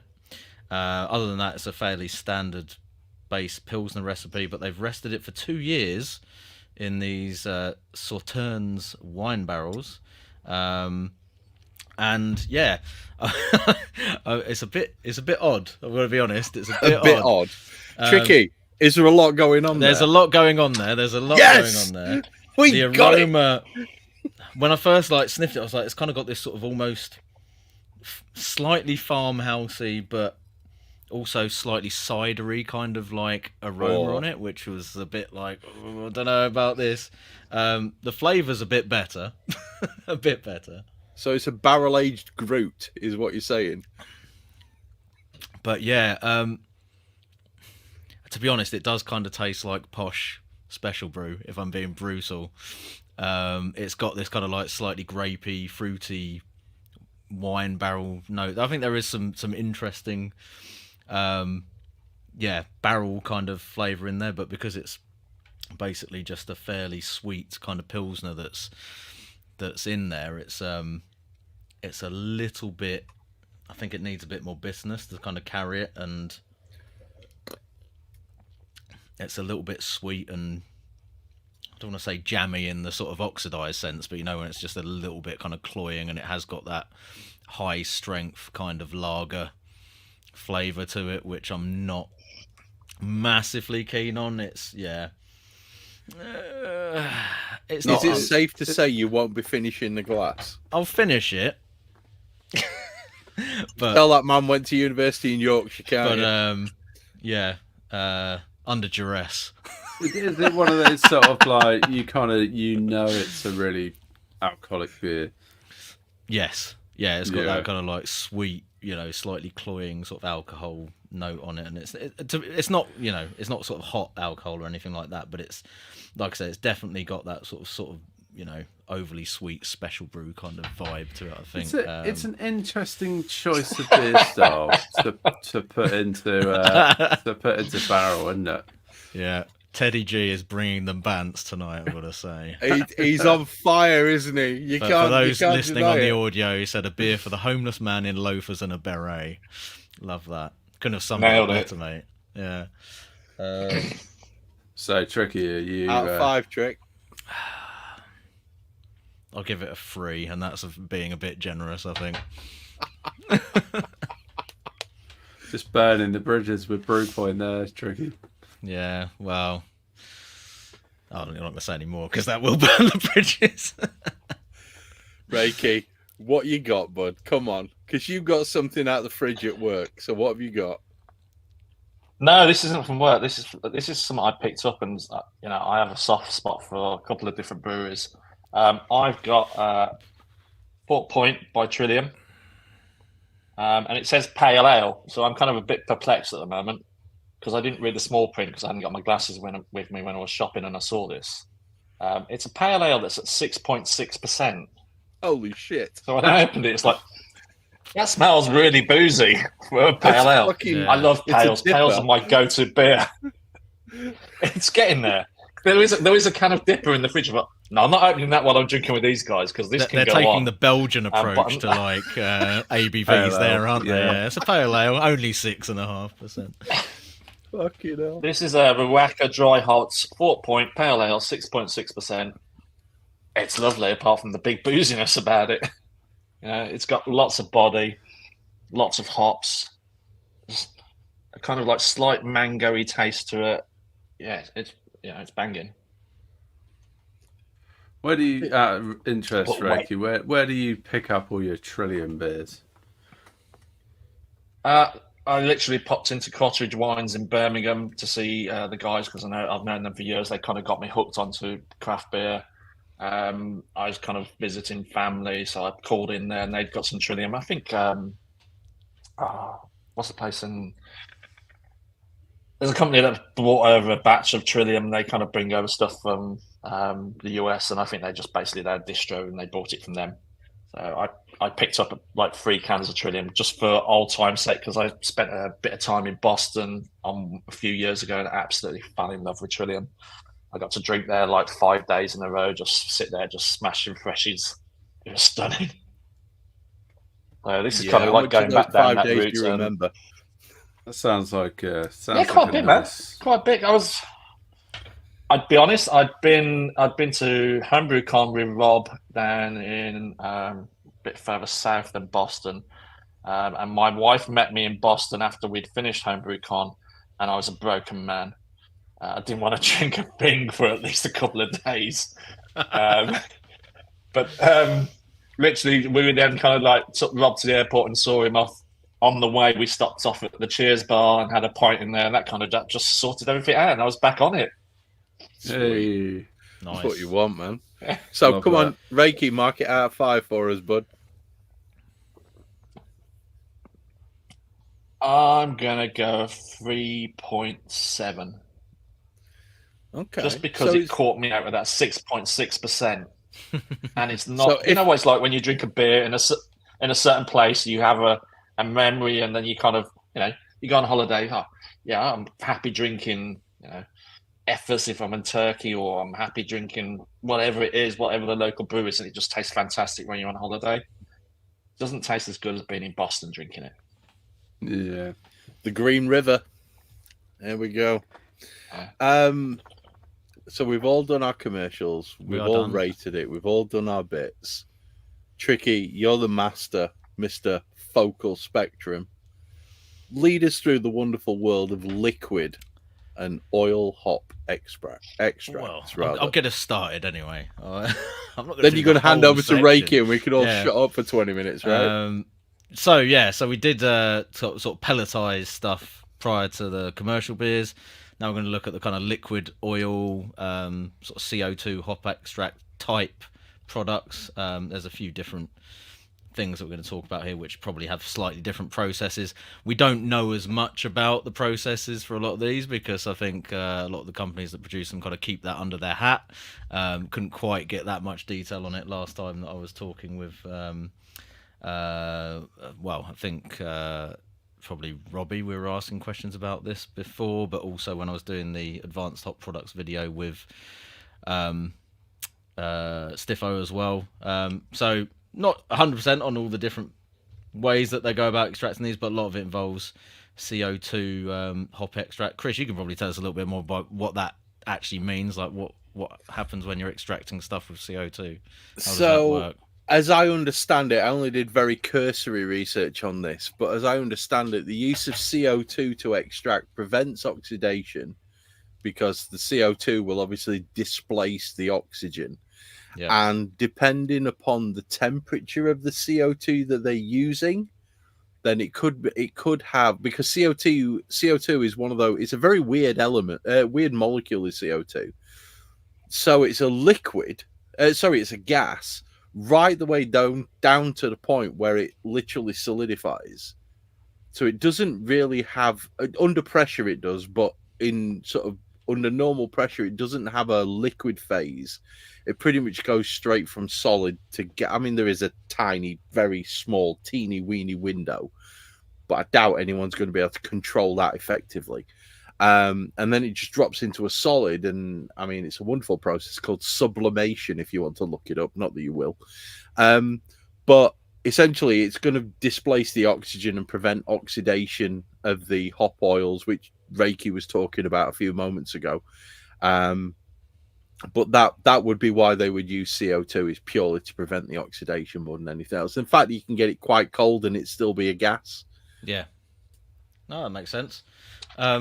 So starting off with that, Flex is the first one on our list, and that's 100% hop extract using CO2 hop extract. And this is essentially like a bittering compound that you can use. So I've got a bug flying around my face. And the marketing blurb is it will deliver clean, consistent bitterness. Again, increase yield as you've got zero hop absorption, because it's literally dissolves 100% into the liquid, so you can't really argue with that. And just in terms of the actual like process of using it, essentially 1 gram will deliver approximately 10 IBUs into 20 liters of beer. So it's fairly easy, even at a homebrew level, to work out what you need for an approximate level of IBUs. But obviously, and as the guidance says, you will want to sort of kind of experiment with that and figure out how the dosage works with your own particular system. I have used it myself a few times, and it definitely does seem to deliver that kind of like sort of very clean, consistent kind of bitterness. I guess the only thing that I would say is, in my experience, you do sometimes get a little bit of sticky residue on your equipment that adds a slightly little bit of extra time at the end in terms of cleaning up and stuff. But other than that, I found it very easy to use and seems like a good product. So yeah, anyone else? Anything that I missed there, Reiki? By the way, as far as like using it and what it's all about. I love Flex. I'm Stiffer especially is a big advocate for Flex. There are 2 different products. You've got Flex and you've also got CO2 extract. Flex is a more flowable product. Yeah. CO2 has been around for a long time. Flex has been around about, I think, 4 years, something like that. And it's Barfaz product. And it's way more easier to use than the old CO2 extract. I've not experienced the kind of sticky stuff on the equipment, but I can recommend a product that help get rid of that for you. It's a product called Baseline, and it's like a really good, strong cleaner, and that will remove pretty much everything from incognito to Flex and anything else you get sticky on your equipment. Awesome. Quick question there as well from Simon. Can it be added to a finished product? Is there any way to do that, or is that not? No. It needs to be boiled, doesn't it? No. So not really. It needs heat. Yeah. Does it go through the isomerization pathway in order to give you the bitterness? Is that why you add it on the hot side? Pretty much, yeah. Okay, cool. Yeah, you stole my question, Chris. Sorry, I want to hear more about Tricky's sticky residues. Brett's the man with sticky residues. Let's leave Tricky alone. I mean, the difference is that you're not going to get a variation of IBUs when you add it. Literally, you are adding, and if you boil for 60 minutes, 30 minutes, 90 minutes, 2 hours, it's still the same amount. There's only so much in there. It's not going to change like you would with hot products. That's all good. Yeah. I have never used Flex. I've thought about it, but I've got a kilo of Magnum. It comes back to that thing I said. It's designed for breweries who want consistency. It's like, right, shit, we just need this amount of IBUs on this batch. This is how we do it. All the flavour comes in Whirlpool and dry hop. So no matter what's in there, bang, in it goes. Can I just clarify that I meant Brett quite often gets boil-overs. Nothing to do with anything else. I just want to clarify. No, he needs Lipo Hop. I mean, what he needs Lipo Hop. So Lipo Hop is another hop product. It's not an advanced product, but this is like, when they make the pelletization of hops, they get like a sticky tar Marmite type thing come out when they're pelletizing them. Basically, right. Barfaz found out that Lipo, and they called it Lipo Hop, but they found out actually if you just add like a little small, like tiny amount of this to your boil kettle, it adds almost like an oil layer to the kind of top of the kettle, so it just stops it from boiling over. Huh. How they discovered tension. That. So, yeah.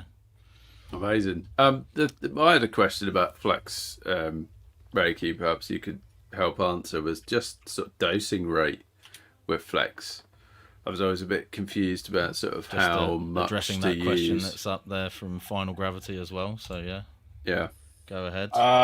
It's on I don't know off the top of my head. It's on the website. There's there's a TDS document as well, I think, where you can fully read all about what the dosage rate is. But I think Chris had just summarised, or one of you guys just summarised. It's like gram. How many IBUs do you want for 10 IBUs? So I think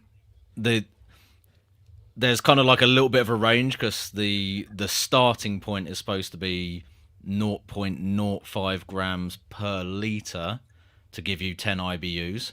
So you can obviously scale that up for however many IBUs you want to add per litre.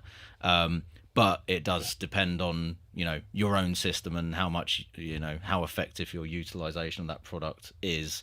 So I think that's kind of like the starting point, and you may need to adjust from there, because when you try and I've tried to put that number into Brewfather, and it doesn't quite equate to the stated alpha acids, which is kind of confusing, because you can kind of do it two ways. You can put it in as just by the gram at 65 or 60% alpha acids, which I think it's quoted as, but then that doesn't quite match up to the 0.05 number. So I go with the 0.05 number and start from there. And obviously, if you feel like it's not giving you enough IBUs, you could adjust up or down. But I felt like that worked pretty well as far as my expectations in terms of bitterness that it delivered. So I would say definitely start with the suggested value first, rather than trying to work it out off of the alpha acids that are quoted. In my experience, anyway. I think that's brilliant advice. It is a case of like, try it, see what you think. If you want to add a bit more, you can dial in how you feel fit to make the beer you want. Otherwise, just email hello@themaltmiller and ask for Stiffo. He is an expert on it. He loves it. X being an unknown quantity and Spurt being a drip under pressure, or an actual legitimate expert? No, we've lost Reiki. I think he's pretty much expert on it. I think he's pretty expert on it. I love Stiffo. I'm just joking with you, man. He swears by it, and when he gets his head into something, he gets obsessive with it. He wants to know as much as he can about it. But I know he's a big fan of Flex, and if I was going to use it, I know exactly who I would talk to first. Yeah, for sure. And that would be Stiffo. Oh, mate, I always run it past him. He's a good lad. What's he doing these days? Because he hasn't been around for a while. He's been a busy boy. He had a couple of weeks off. And then this week he kind of landed back on Monday and then went straight up to Manchester and done 2 days filming at track. Yeah, son of a bitch. Video coming out tomorrow. Give it a watch. Video tomorrow. And seriously, I'm not jealous about at advanced all. products. I was kind of save it when we get to Incognito. You want to learn about something interesting with Incognito, watch tomorrow's video. They use Incognito in a way that is not the prescribed way. Yeah, they go outside of the rule book, don't they? I think hop dipping is the term. Clickbait. Reiki's giving us live clickbait right now. There you go. Hang on, just say, is hop dipping anything like cow tipping, or is that a different thing?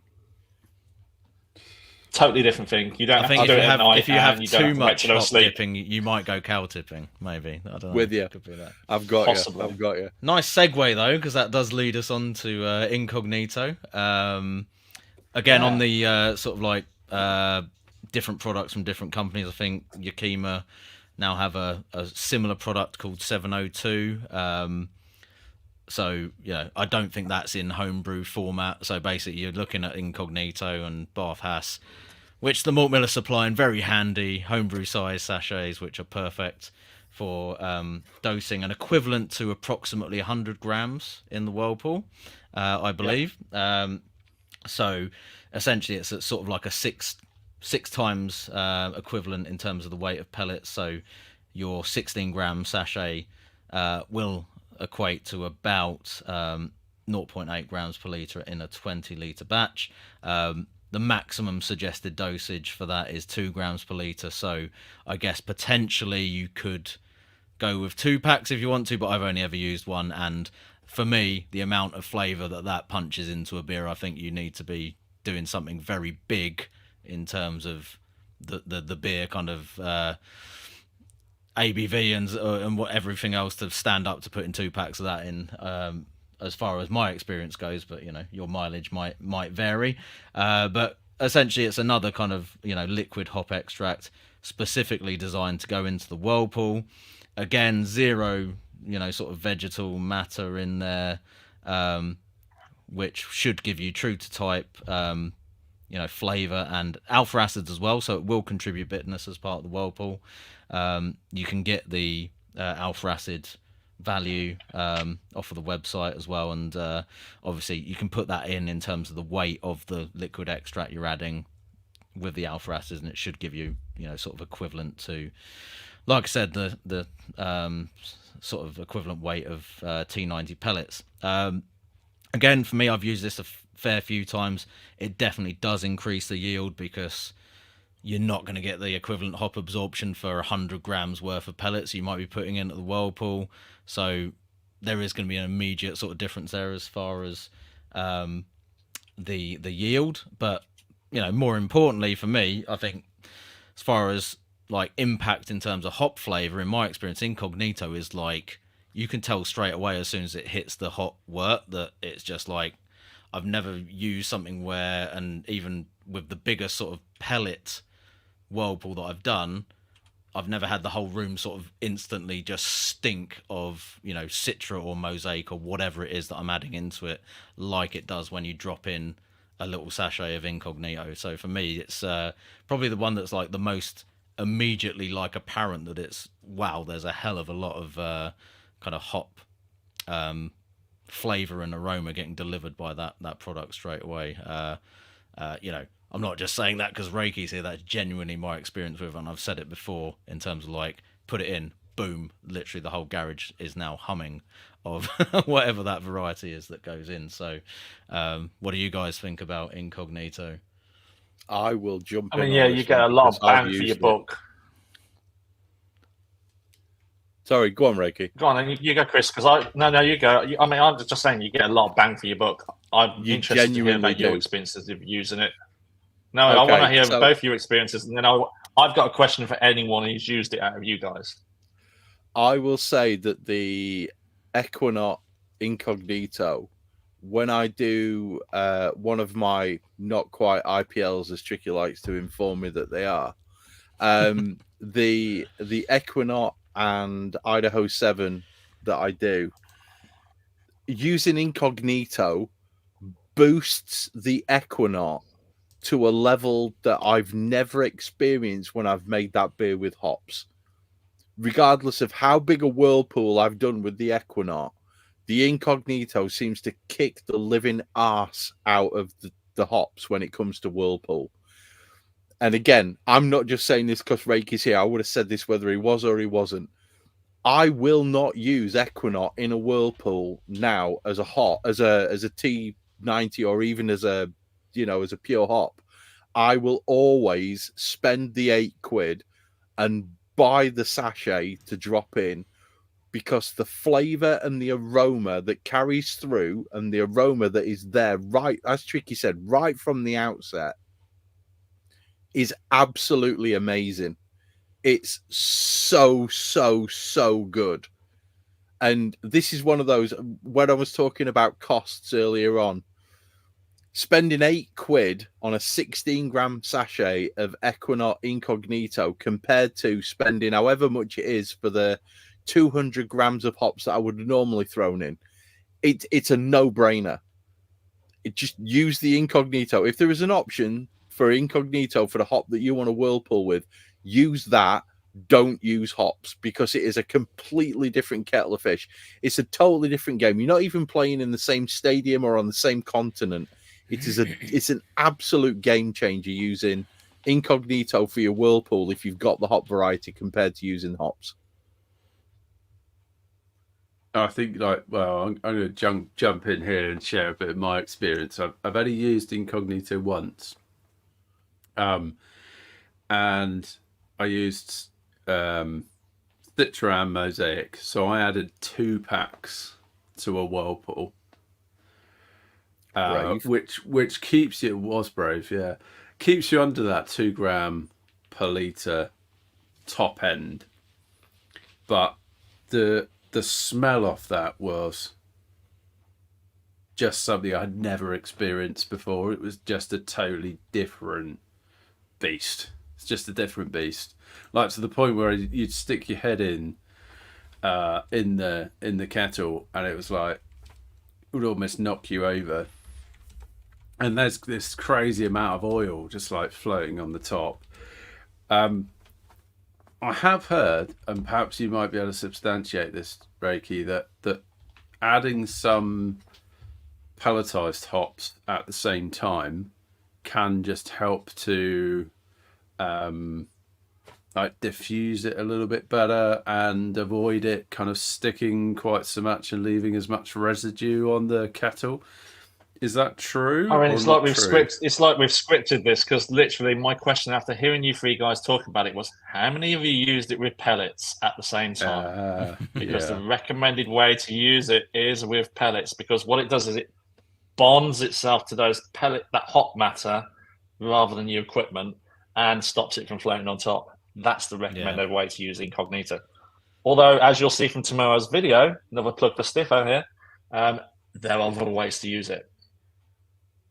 Yeah. Okay, that's interesting. Which kind of go out of the ways that they say you can use it, but they do say that if you're going to be whirlpooling with it or kettle editioning it, add some pellet matter so that it's got something to bond I've always used it with pellets, and I've had sort of like I think maybe, I don't know if this is like just my experience or whatever, but sometimes it's been really effective in terms of like it seems to have just dissolved like right in there and bonded with the hot pellets or whatever, and I've not had any issues as far as it kind of sticking to stuff or gumming stuff up. Other times there has been a little bit of that kind of like yellowy sticky stuff left around, not to the point where it's been a massive issue, but it just makes for a little bit more cleaning time. I don't know whether adding the hops sort of at the same time or slightly after you've added the Incognito makes any difference, but I've always used it with pellets. I had slightly differing results in terms of whether or not it ends up being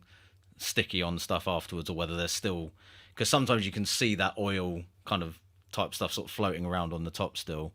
So yeah, probably need to like test that out a little bit more as far as like exactly when to add that versus the pellets, and maybe putting the pellets in afterwards so that then they can sort of sit on the top at first and soak that up a little bit, maybe might help. I don't know, that's me very much speculating, but sometimes it's worked perfectly and I've not noticed any difference from having the Incognito in at all. Other times there has been a little bit of that sort of yellowy hop jam sort of stuff that's kind of stuck to the outside of the kettle and things. So one thing that I will say, did I mention to you that you can use baseline to move that?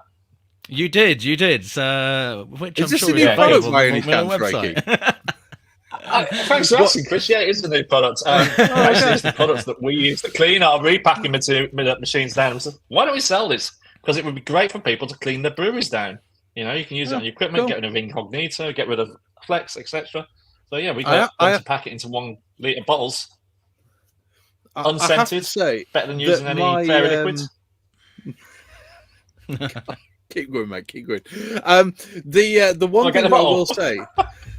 The one thing I will say about the brew that I do specifically with Equinaut and Idaho 7 is because Idaho 7 has such a high rate of survivables, I do add some at 10 minutes. It's not a huge amount. It's only about 50 grams. But I've never really had an issue with cleanup afterwards. Never really had an issue. I don't know whether or not that hop dose at 10 minutes is what's saving me from the issues that you guys are currently talking about. But I've never had that problem with the cleanup. I don't seem to suffer with that. Very strange. Yeah, I mean, I when I used the Incognito, which to be fair, I used quite a lot of it, and I can't remember whether I did use some pellets with it. I ended up with some residue around the kettle, but it wasn't that bad to clean up. Like a bit of kind of whatever like cleaner I was using, like an alkaline cleaner and a scrub brush, came off easy enough. I don't know what might have ended up sticking inside my counterflow chiller, but again, I just ran the cleaner through it, hot rinse. So it's not that bad. Like we're making it out like it's going to be absolutely horrendous. It's really not I that never bad. had an issue.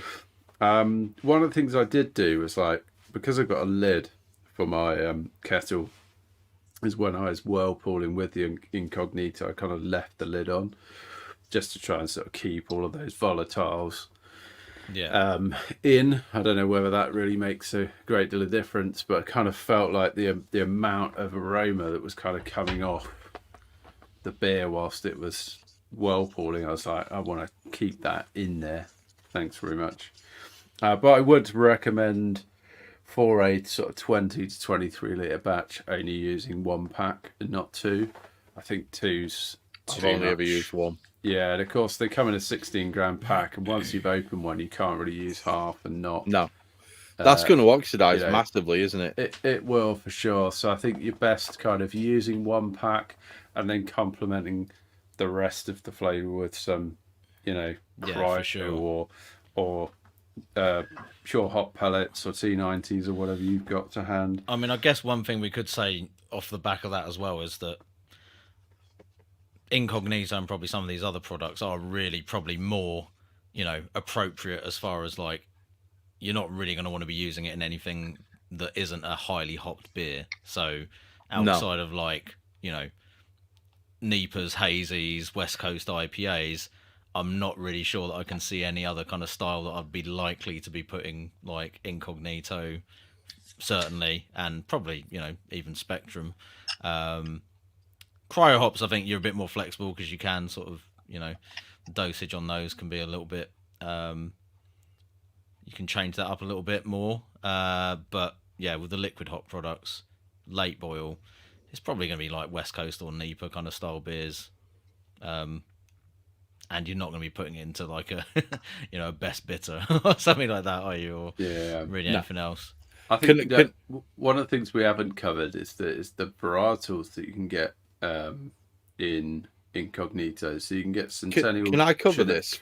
Yeah, can I cover this? Because I've literally got the page open right now, and I want to say something about it.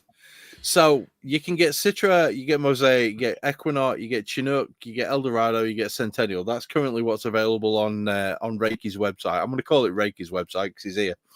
But the incidentally, good coding by the way, Reiki.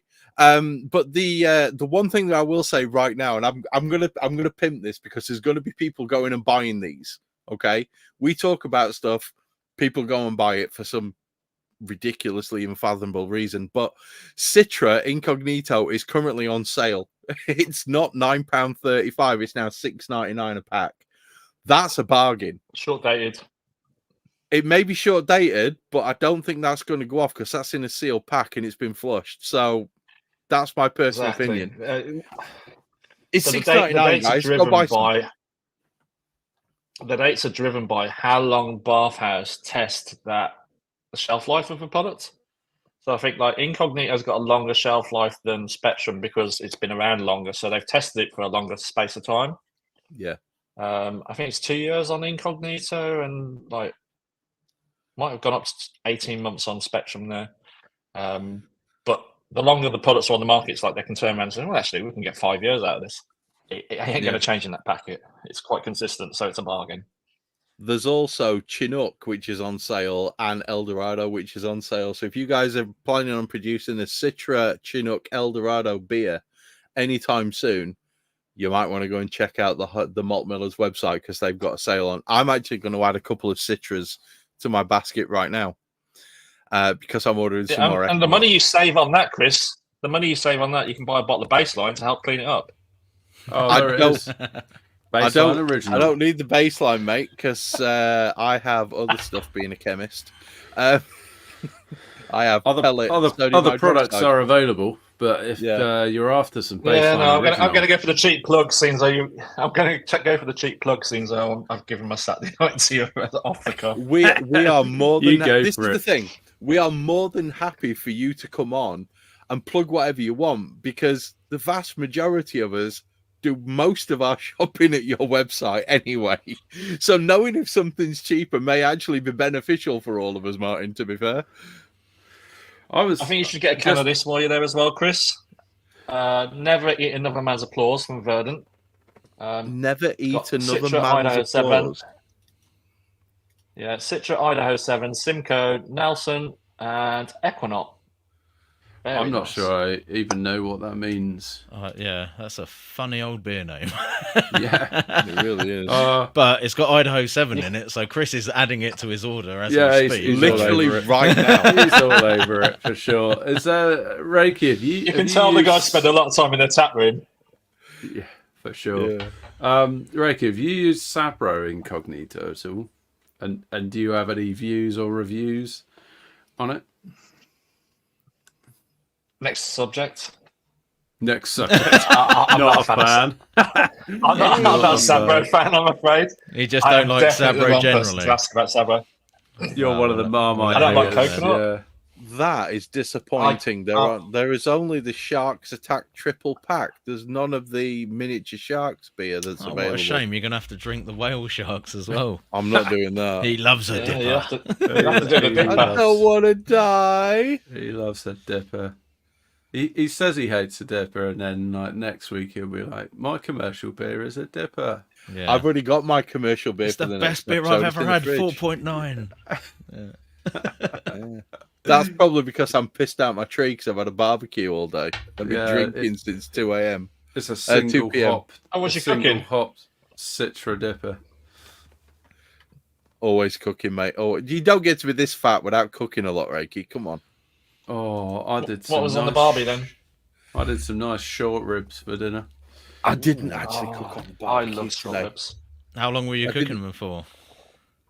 What, the short ribs? I sous vide'd them. Oh, cheap mode. Yeah, I did. Cheap it mode cheated. activated. To be fair, I don't blame you because short ribs, I'm like, you've just got to cook them till they're done. And it's like, you can't go, it's going to be ready at 8. It's like, Yeah, they're not done gonna be yet. at least I'm not 6 putting hours, them isn't on. it? I sous vide Yeah. them at 80 degrees for 12 hours, and then I took them off the Nice. bone, put them in a tray with some of the juices, and then braised them on the barbecue for about Oh, 2-3 hours. Mouse, At, like, mouse a watering.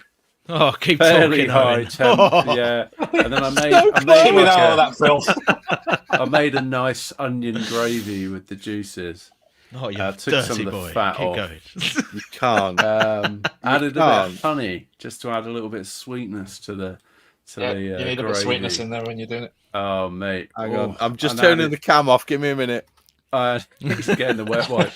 Yeah, you want to turn the mic off as well. But And I served it with a little bit of pink pickled onions. Oh, that was good. Oh no, where's my baby wipes? Anyway, moving on. I had stuffed chicken breast tonight, and I'd also cooked a lump of bone-in pork belly, which I did Korean style. So that's for tomorrow for lunch. Nice. But yeah, I couldn't get the barbecue fired up today because it was the ever famous, ever loved. Everybody loves it, but everybody has to do it. Shopping for school uniform day. Oh, sounds like a job for the wife. Yeah. I'm not going to go there because my wife listens to certain episodes. So I was there to support her. It's a as team a effort. fully Leave loving that one then. husband. Yes. No, I wish I hadn't been there, but I was. So I did. How does anybody like live after they've spent half an hour in Next? How do you live? I mean, 10 minutes enough to have me wanting to slip my wrists. Fucking horrible. But yeah, there we go. I think I've I spent don't know. that time in Next. They've got a I have a balcony house and there's a daughter. safety net underneath it for that reason, I think. It's safe just to loads outside of the middle-aged window. men Yeah, exactly. wailing around in it. It's like Foxconn. It's like, Yeah. it's like a fucking iPhone factory down there, mate. It's people, wheeze! Can we talk about Spectrum before we go completely off the fucking kilter? That is a Oh, wild tangent that we're going off on there, but yeah. Yeah. Yeah, Go on. Spectrum. What? Somebody else talk about it. Let's talk about Spectrum. who's used about it? Who's used it? Who's used it? Come on. Yeah, quite a lot actually. To be fair. Okay, so Spectrum is kind of advertised as the kind of the cold side edition. You know, it's water soluble, so you could add it in your fermenter as a dry hop edition. You could add it into your keg, or you could add too much of it into your keg, Chris, couldn't you? It can I don't know all what kind you're of talking it's- about, it's mate. Very much. It's a cold side edition, but a little known fact is you can also use it hot side, but they don't advertise that. Oh, tell me more. He doesn't That's wanna- as much he as I doesn't can wanna tell you because spoil they it. keep it. They keep it. they keep it under wraps, but it's kind of like you can use Spectrum hot side just like you can, well, just like you would use Incognito. If there So are you can varieties that you whirlpool with want that aren't, Spectrum. But it wouldn't add Yes. as much bitterness, presumably, as Incognito if you did take that path, I imagine. I don't know. That's not been explained Yeah. whether it's on par or less. So Hyper But, you know, Boost it's a is great the product. Yakima equivalent of that, and they do actually say on their website, like, yes, you can use it in the whirlpool. So I guess that's just one thing that they say that you can do, whereas Bath don't advertise that. But yeah, I mean, it's very similar in terms of the pros and cons, isn't it? Like, you know, less vegetal matter, 100% of it goes into the beer, increased yield as a result. The maximum dosage, they're a bit more sort of specific on that, as far as don't generally go beyond 1 gram per liter, which would be working out to an equivalent between sort of 5 to 8 times the weight in pellets for a 20-gram pack. So in terms of like in practice, that generally means you are going to want to like include some pellets with it as well if you're going to like make it up to a sort of, you know, typical kind of like big hazy IPA sort of dry hop edition. And that's certainly how I've used it in the past. I've always combined it with pellets as well. And I think that is beneficial in terms of flavor as well. So, you know, I think Spectrum is great, but I've had beers before that have been sort of exclusively, you know, advanced hop products, whether it be cryo or sort of, you know, all Spectrum. And it does feel like there's maybe something a little bit missing when you don't have any vegetal matter kind of included there. So, I mean, that's probably one thing to say. And I don't know if you guys would agree with that, but it's not just about the process advantages of including some pellet hops in there, but I think you want some of that vegetal flavor, even if you want to try and avoid the negative vegetal flavors at the, you know, after the beer is finished fermenting.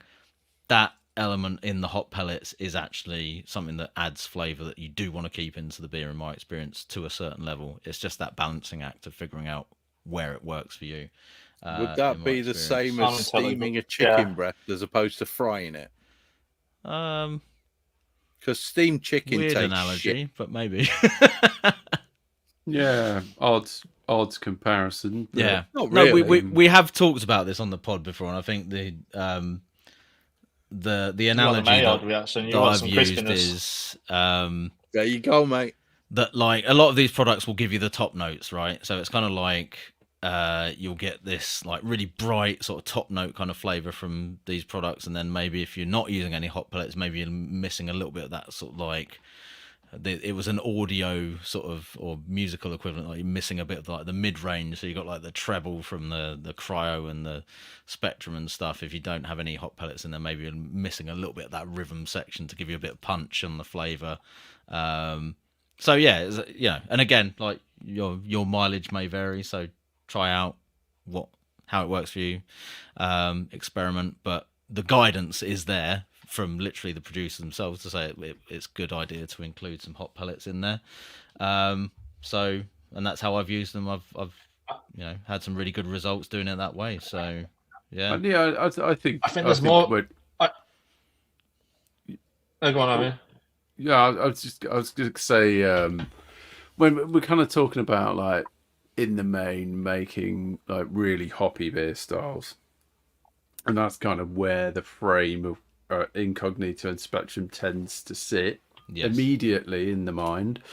But then you've got, when you start to think it through a little bit more, like could you use Spectrum in say like a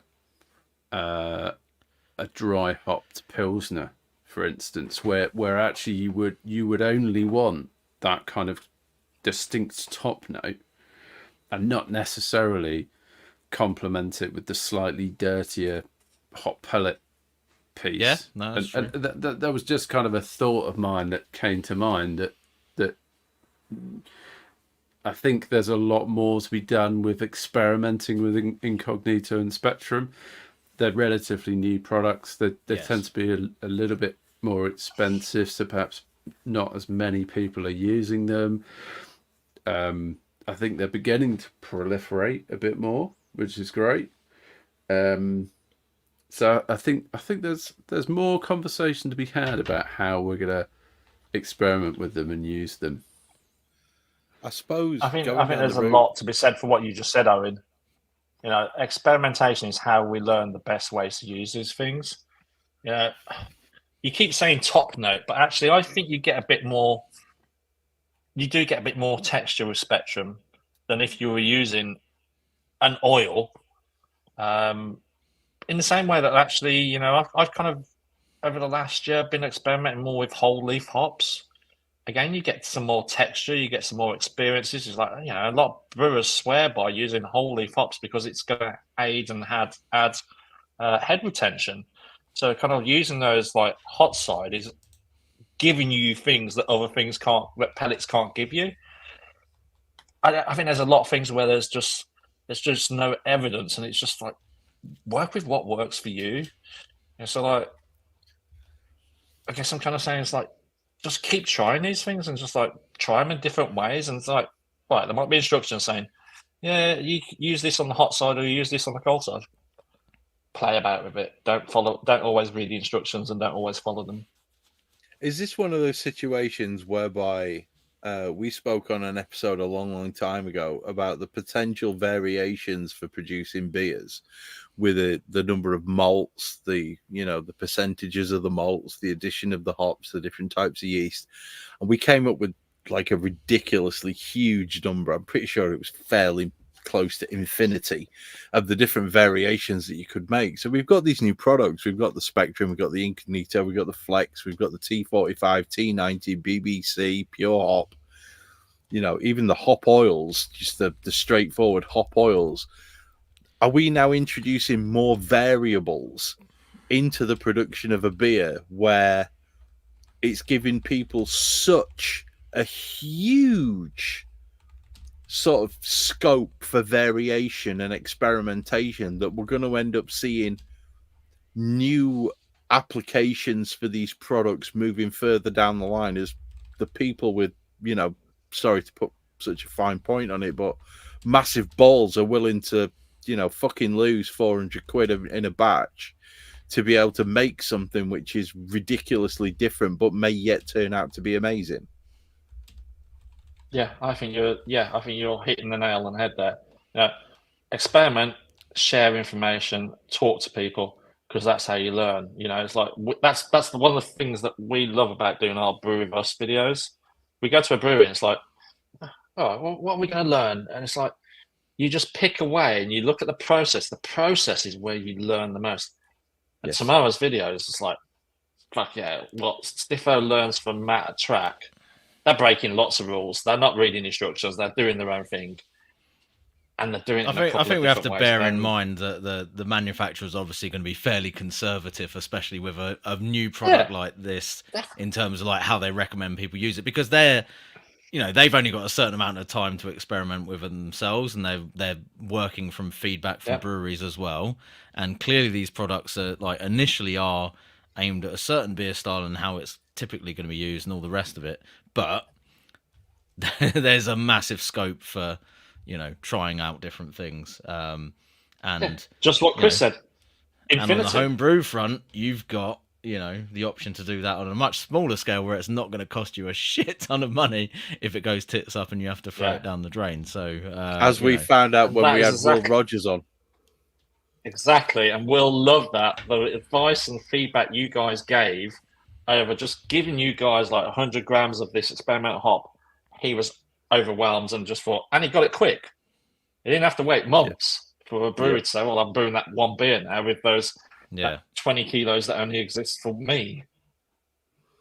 I just think that experimentation that homebrewers can do. Go on. No, I'm done. Yeah. Sorry, Chris. Sorry, man.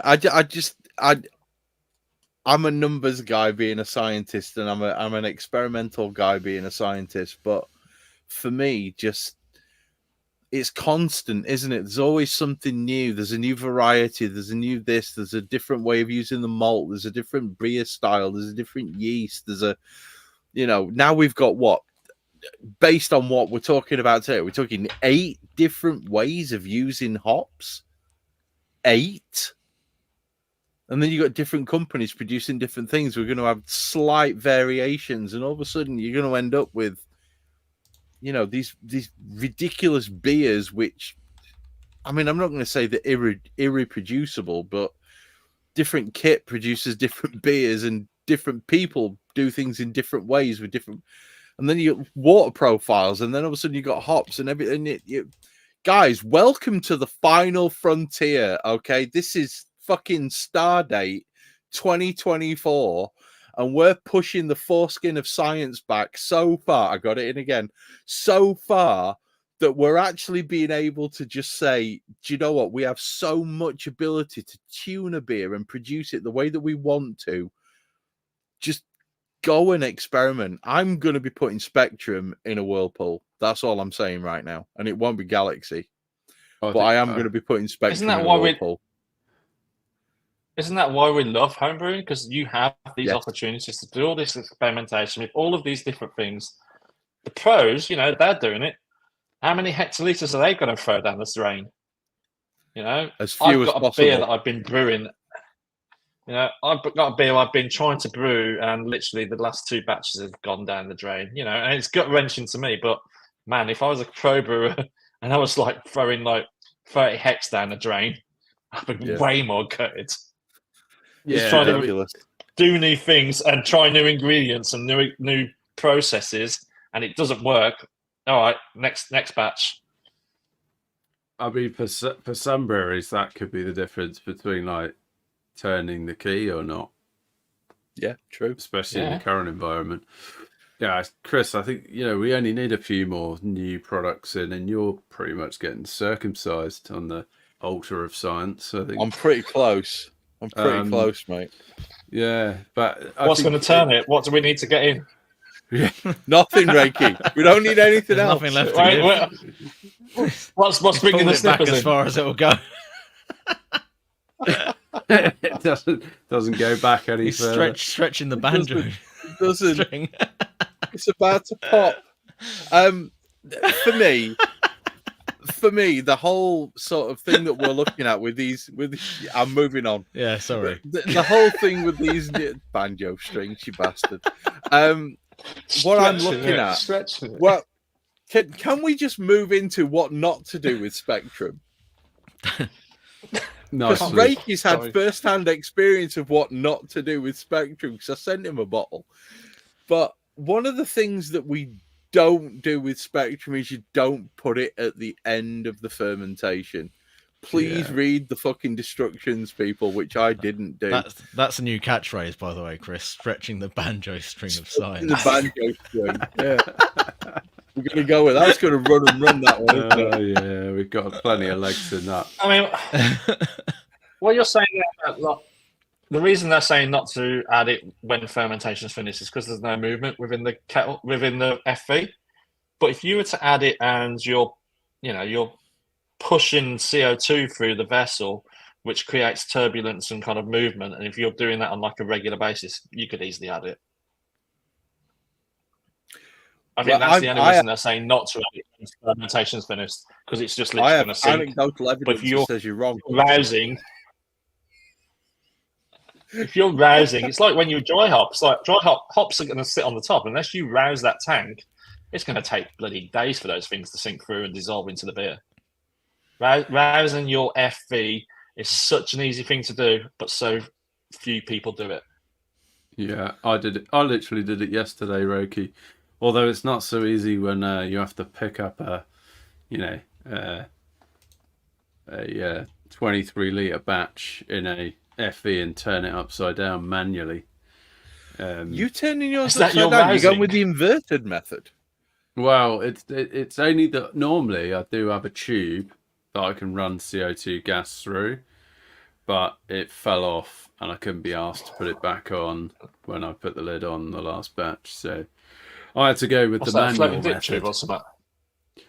No, it's just like a straight piece of like gas tube attached onto a quick disconnect So you can just chuck the CO2 on it, and it just pushes CO2 out right to the bottom. I think it was Tricky's got a video on it, Roki, if you want to check it out. Tricky's got video on everything. Just wanted to pop this one up as far as the Spectrum thing goes. So, and I think Chris did have experience with this as well as like adding it a bit late on. But this is from the Bath Haas white paper that they have on Spectrum in terms of dosing rates and so on and so forth. So there's two things to consider here. There's the point at which you dose it in terms of the flavor impact, but also the dose rate may be different based on the point you dose it as well. So essentially, their recommendation is kind of like ideally put it in while the yeast is still active. So it might not be necessarily like as soon as it's fermenting, but definitely while it's still got a few points of gravity to work through. So secondary fermentation, their kind of recommended dosing point. But you can see there's this kind of like, fruity notes emphasized earlier, later on more green resinous notes. And I did see some information on their sort of tech specs or whatever it's called, kind of like PDF as well, where it did sort of specifically kind of say it might give you some more kind of like hot burn like character. Not be funny. They fucking understated that one, didn't they? If you leave it. So, you know, my go-to process with T90s is essentially to go sorry, I'll do that so we can actually see us on the side as well. My go-to process with T90s would be to literally almost always I will let it ferment all the way out and then dry hop afterwards. Not necessarily a good idea with Spectrum, according to this anyway. And I've followed this method for all the beers that I've done with it. So the Focal Spectrum and the Sharks on the Spectrum and and all the rest of it that I've done. Put the Spectrum in during active fermentation. It does seem to have resulted in a really good sort of outcome. And obviously we've had some other experiences where it's been added a little bit later on, though it's not necessarily been quite as optimal, shall we say? So, you know, that information is out there. Suboptimal. But interestingly, like, you know, bear in mind, obviously, it's not saying that you can't add it later on, but the dose rate goes down, right? So, you know, you need to factor that in if you are going to add it later on, and so on and so forth. So, you know, that's information from the company themselves. Read that. I'm going to throw some in Whirlpool. Factor it into your choice. I'm going to chuck some in Whirlpool, mate. Yeah, why see not? What happens. I'm going to do that. Basically, what they're saying is like put it into active fermentation. That's the takeaway. The main takeaway. Remaining like latter part of fermentation is probably where it needs to go in. Yeah, I think they literally say sort of like make sure there's at least a few points of gravity left before your target FG, at least. I've normally done it sort of like 2 or 3 days in, so make sure you've got like a clear and obvious active, Krausen of fermentation, and then just whack it in. And I think that probably helps with dispersal as well, because it's going to get mixed in with the active fermentation too. So yeah, there's an element of that as well. I do think that this is something that, based on the cost of 100 grams of hops, is pretty much comparable. So for those of you doing those big dry hops and those big whirlpools, Incognito and Spectrum are definitely value for money. I'm thinking a lot more about the cost of my brews recently. But it's one of those things that we do have to. I mean, the way I look at it as far as the cost goes, right? The beers that I'm using this stuff in are beers that are going to cost me a lot of money regardless. So no, I'm just trying to bring this to the attention of the listener. I see what you're saying, but from my perspective, it's like, am I going to argue over like £5 difference in price when I'm spending 30-40 quid on the batch anyway? And I know that the beers, to be honest, and this is not me just sort of blowing fucking rainbows up Bath Haas or the Malt Millers, backsides. the big like hazy IPAs that I've done with this stuff, and I've sent them back to the malt miller, and obviously Reiki's given me some like amazing feedback on them himself. They've been like by far and away the best beers that I've done in that style, and I've got close doing it with like just standard pellets and all the rest of it, but I do tend to find that I'm going to struggle with that, hot burn, over sort of green, slightly harsh flavor from the hops when and that might just be my particular setup and how it works for me, but it's a. And I think if you're getting an extra liter. And you're getting a bit of extra beer at the end, yeah. But it's for me, I view it as almost like a cheat code. You can send that liter to me. Yeah, it's a cheat code for me for like making really good, NEPAs and hazy IPAs and stuff like that, because just to touch on the cost, maximizes the flavor, takes out the problem elements from it. So I'll give an extra 10-15 quid a batch for that, because I know it's not going to be a beer I'm going to be struggling to drink it for the next 3 months. So just to touch on the cost, right, doing some maths in my head, £1.30 for a kilo of grain. If you're producing a 5% beer, so you're looking at the better part of £6.5 for your grain. By the time you've chucked in yeast, and there's so many good dried yeasts out there at the moment, if you want to pitch a liquid, add a tenner. If you want to pitch a dried, add like 3-4 quid. By the time you've done that, and by the time you've actually made it, if you're using gas, it's a lot cheaper at the moment. If you're using electricity, then you can realistically look at about 2 quid to actually make the batch of beer based on current rates, assuming a 3.5 kilowatt element. By the time you've done that and you're down to your actual hops, chucking 100 grams in is 8 quid. Chucking a pack of this stuff in is 8 quid. And to be fair, if you're going to use both, you're probably going to use a little bit less of one. So, let's call it a tenner for your hops. So by the time you've factored all that in and you've worked out your actual cost of producing a beer, by the time you've done your incognito, by the time you've done your dry hop, by the time you've added in your T90, let's be kind and say you're looking at 22 quid for a batch. That's 22 quid for 19 litres of beer. So that's 22 quid for 38 pints. As near as makes no difference, right? Call it 36 if you want. That's still under a quid a pint. And now if you were to go and buy a commercial beer of similar quality with a similar hopping rate, you're probably going to be looking at something from Track or Verdant or one of the big boys. You're going to be talking 6 quid a can. So that's 6 quid for 6 quid for 440 mils, because there's only Arbor currently doing it in the big cans.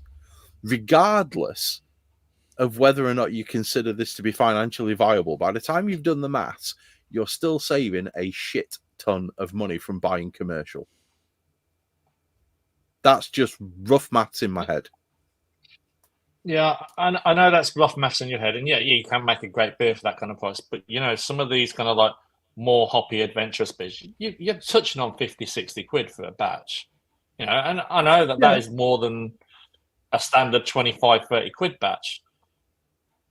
But using those products in there, that marginal like pennies difference for what you're going to produce. And again, yes, that batch of that beer, what are you looking at? Like 2 quid a pint versus like a 10 quid a can? Exactly. If you've nailed your brewing technique and you're paying attention to the detail, just go ahead and do it, man. You're going to have an epic beer to drink. I think that's probably 100%. The key. That's the key point for me, Rick. Is like these are advanced products, probably more for your advanced brewers that can reliably say, "I have got the confidence and the skill to be able to put the money forward, knowing full well that I'm not just going to cock it up." That's a really good point. Through like silly mistakes, right? Like it might not work out, but that's probably going to be down to some other factor other than just your. No, it's not a magic ticket to success, is it? It's like you need to be able to make a good beer first before you think pack of incognito is not going to make your awful NEPA into a amazing one.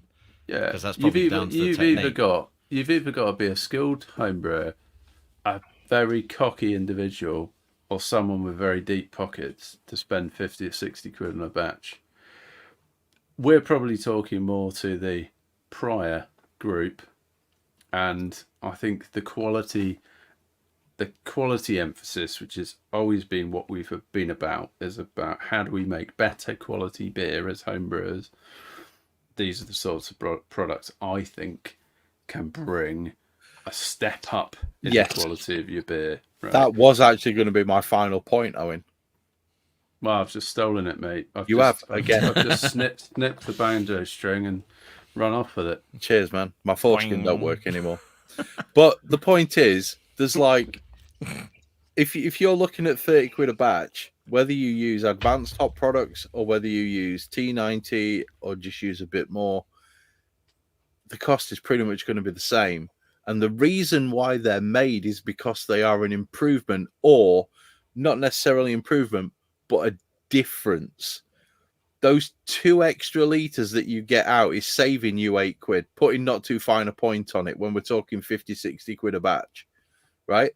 It's saving a bunch, and we have to take into account that they work, read the instructions, and at that point, just go for it.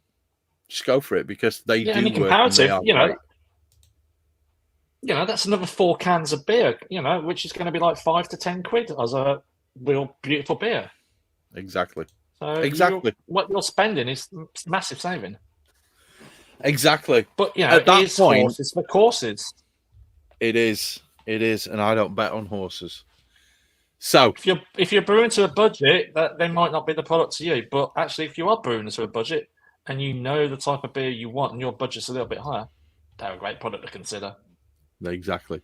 I'm not gonna talk them down, because I'm going to be using them a hell of a lot more based on my experience with them, and now I know how to use them properly. So, guys, shall we call episode 97 in the bag at that point? Yeah, enough get on the edge. I think we've said everything we need to say on that one. I'm spent. You haven't talked about hop oils. Oh shit, we didn't do hop oils. Do them real quick. Oils. Go on, Reiki. Yeah, hop oils. There's right. There's different types of hop oils. These are kind of like, actually the one that we stock is top note aroma. So basically, these are great in terms of if you are kegging a beer and it just doesn't give you that smell. We all know that you look at a beer, it looks great. You drink a beer, it tastes great. But if you don't get the aroma, these are great in terms of like just add a couple of mil into your keg or your glass and whatever it is, just to give you that aroma. Commercially wise, they're basically used by breweries who can off-site. So they send their beer off to a canner in an IBU. It gets to them. They've lost some of the aroma. You dump some aroma hop oils in. There are other oils where they also add flavor, but the ones we stock are just purely aroma, because basically the ones that you add flavor and aroma, ridiculously expensive, and Spectrum works better. There we go. That's hop oil summed Tick up. that box. Episode Nice. 97 is in the bag, people. We've had a special guest who wasn't expecting to be on here, but he is. Mr. Martin Rake. Thanks, Reiki. You've been superb. Bringing that extra thanks bit for of jumping on, mate. information. Really appreciate that. And also, thanks for drinking those Always a beers, pleasure to talk because to you guys. hashtag secrets. Yeah, I'm going to be sticking Spectrum in a whirlpool. Let's call it there, boys. Thanks for joining us. Thank you to everybody who entered the competition. Congratulations to our winner, whose name I actually cannot remember. I'm going to have to watch this episode again together. Matthew Sewell. That's the one. Congratulations. I will send that out to you as soon as you send me your address. Other than that, let's call it. Let's go to an after party, shall we? Cool. We'll do that. Why not? Yeah. Cheers, The only guys. thing I would Thanks, say is Reiki. catch our video tomorrow. Definitely do that. That could be seen at where can they find that, Reiki? Is it the Malt Miller on YouTube? YouTube, and of course, come to Love and Beer. Meet us there. Meet you guys, and we can talk more. Wow, me. And I'll, Just tricky. well, I'll be having a few beers, so I'll just tell you even more secrets when I've had a few beers. Wunderbar. Beautiful. Okay. So for those of you who are joining us in the after party, here is the link. I will post that on Discord as well in a few moments. But other than that, we're done. Say goodbye, people. Bye-bye. Cheers, everyone. All right. Reiki, don't leave the chat. I know.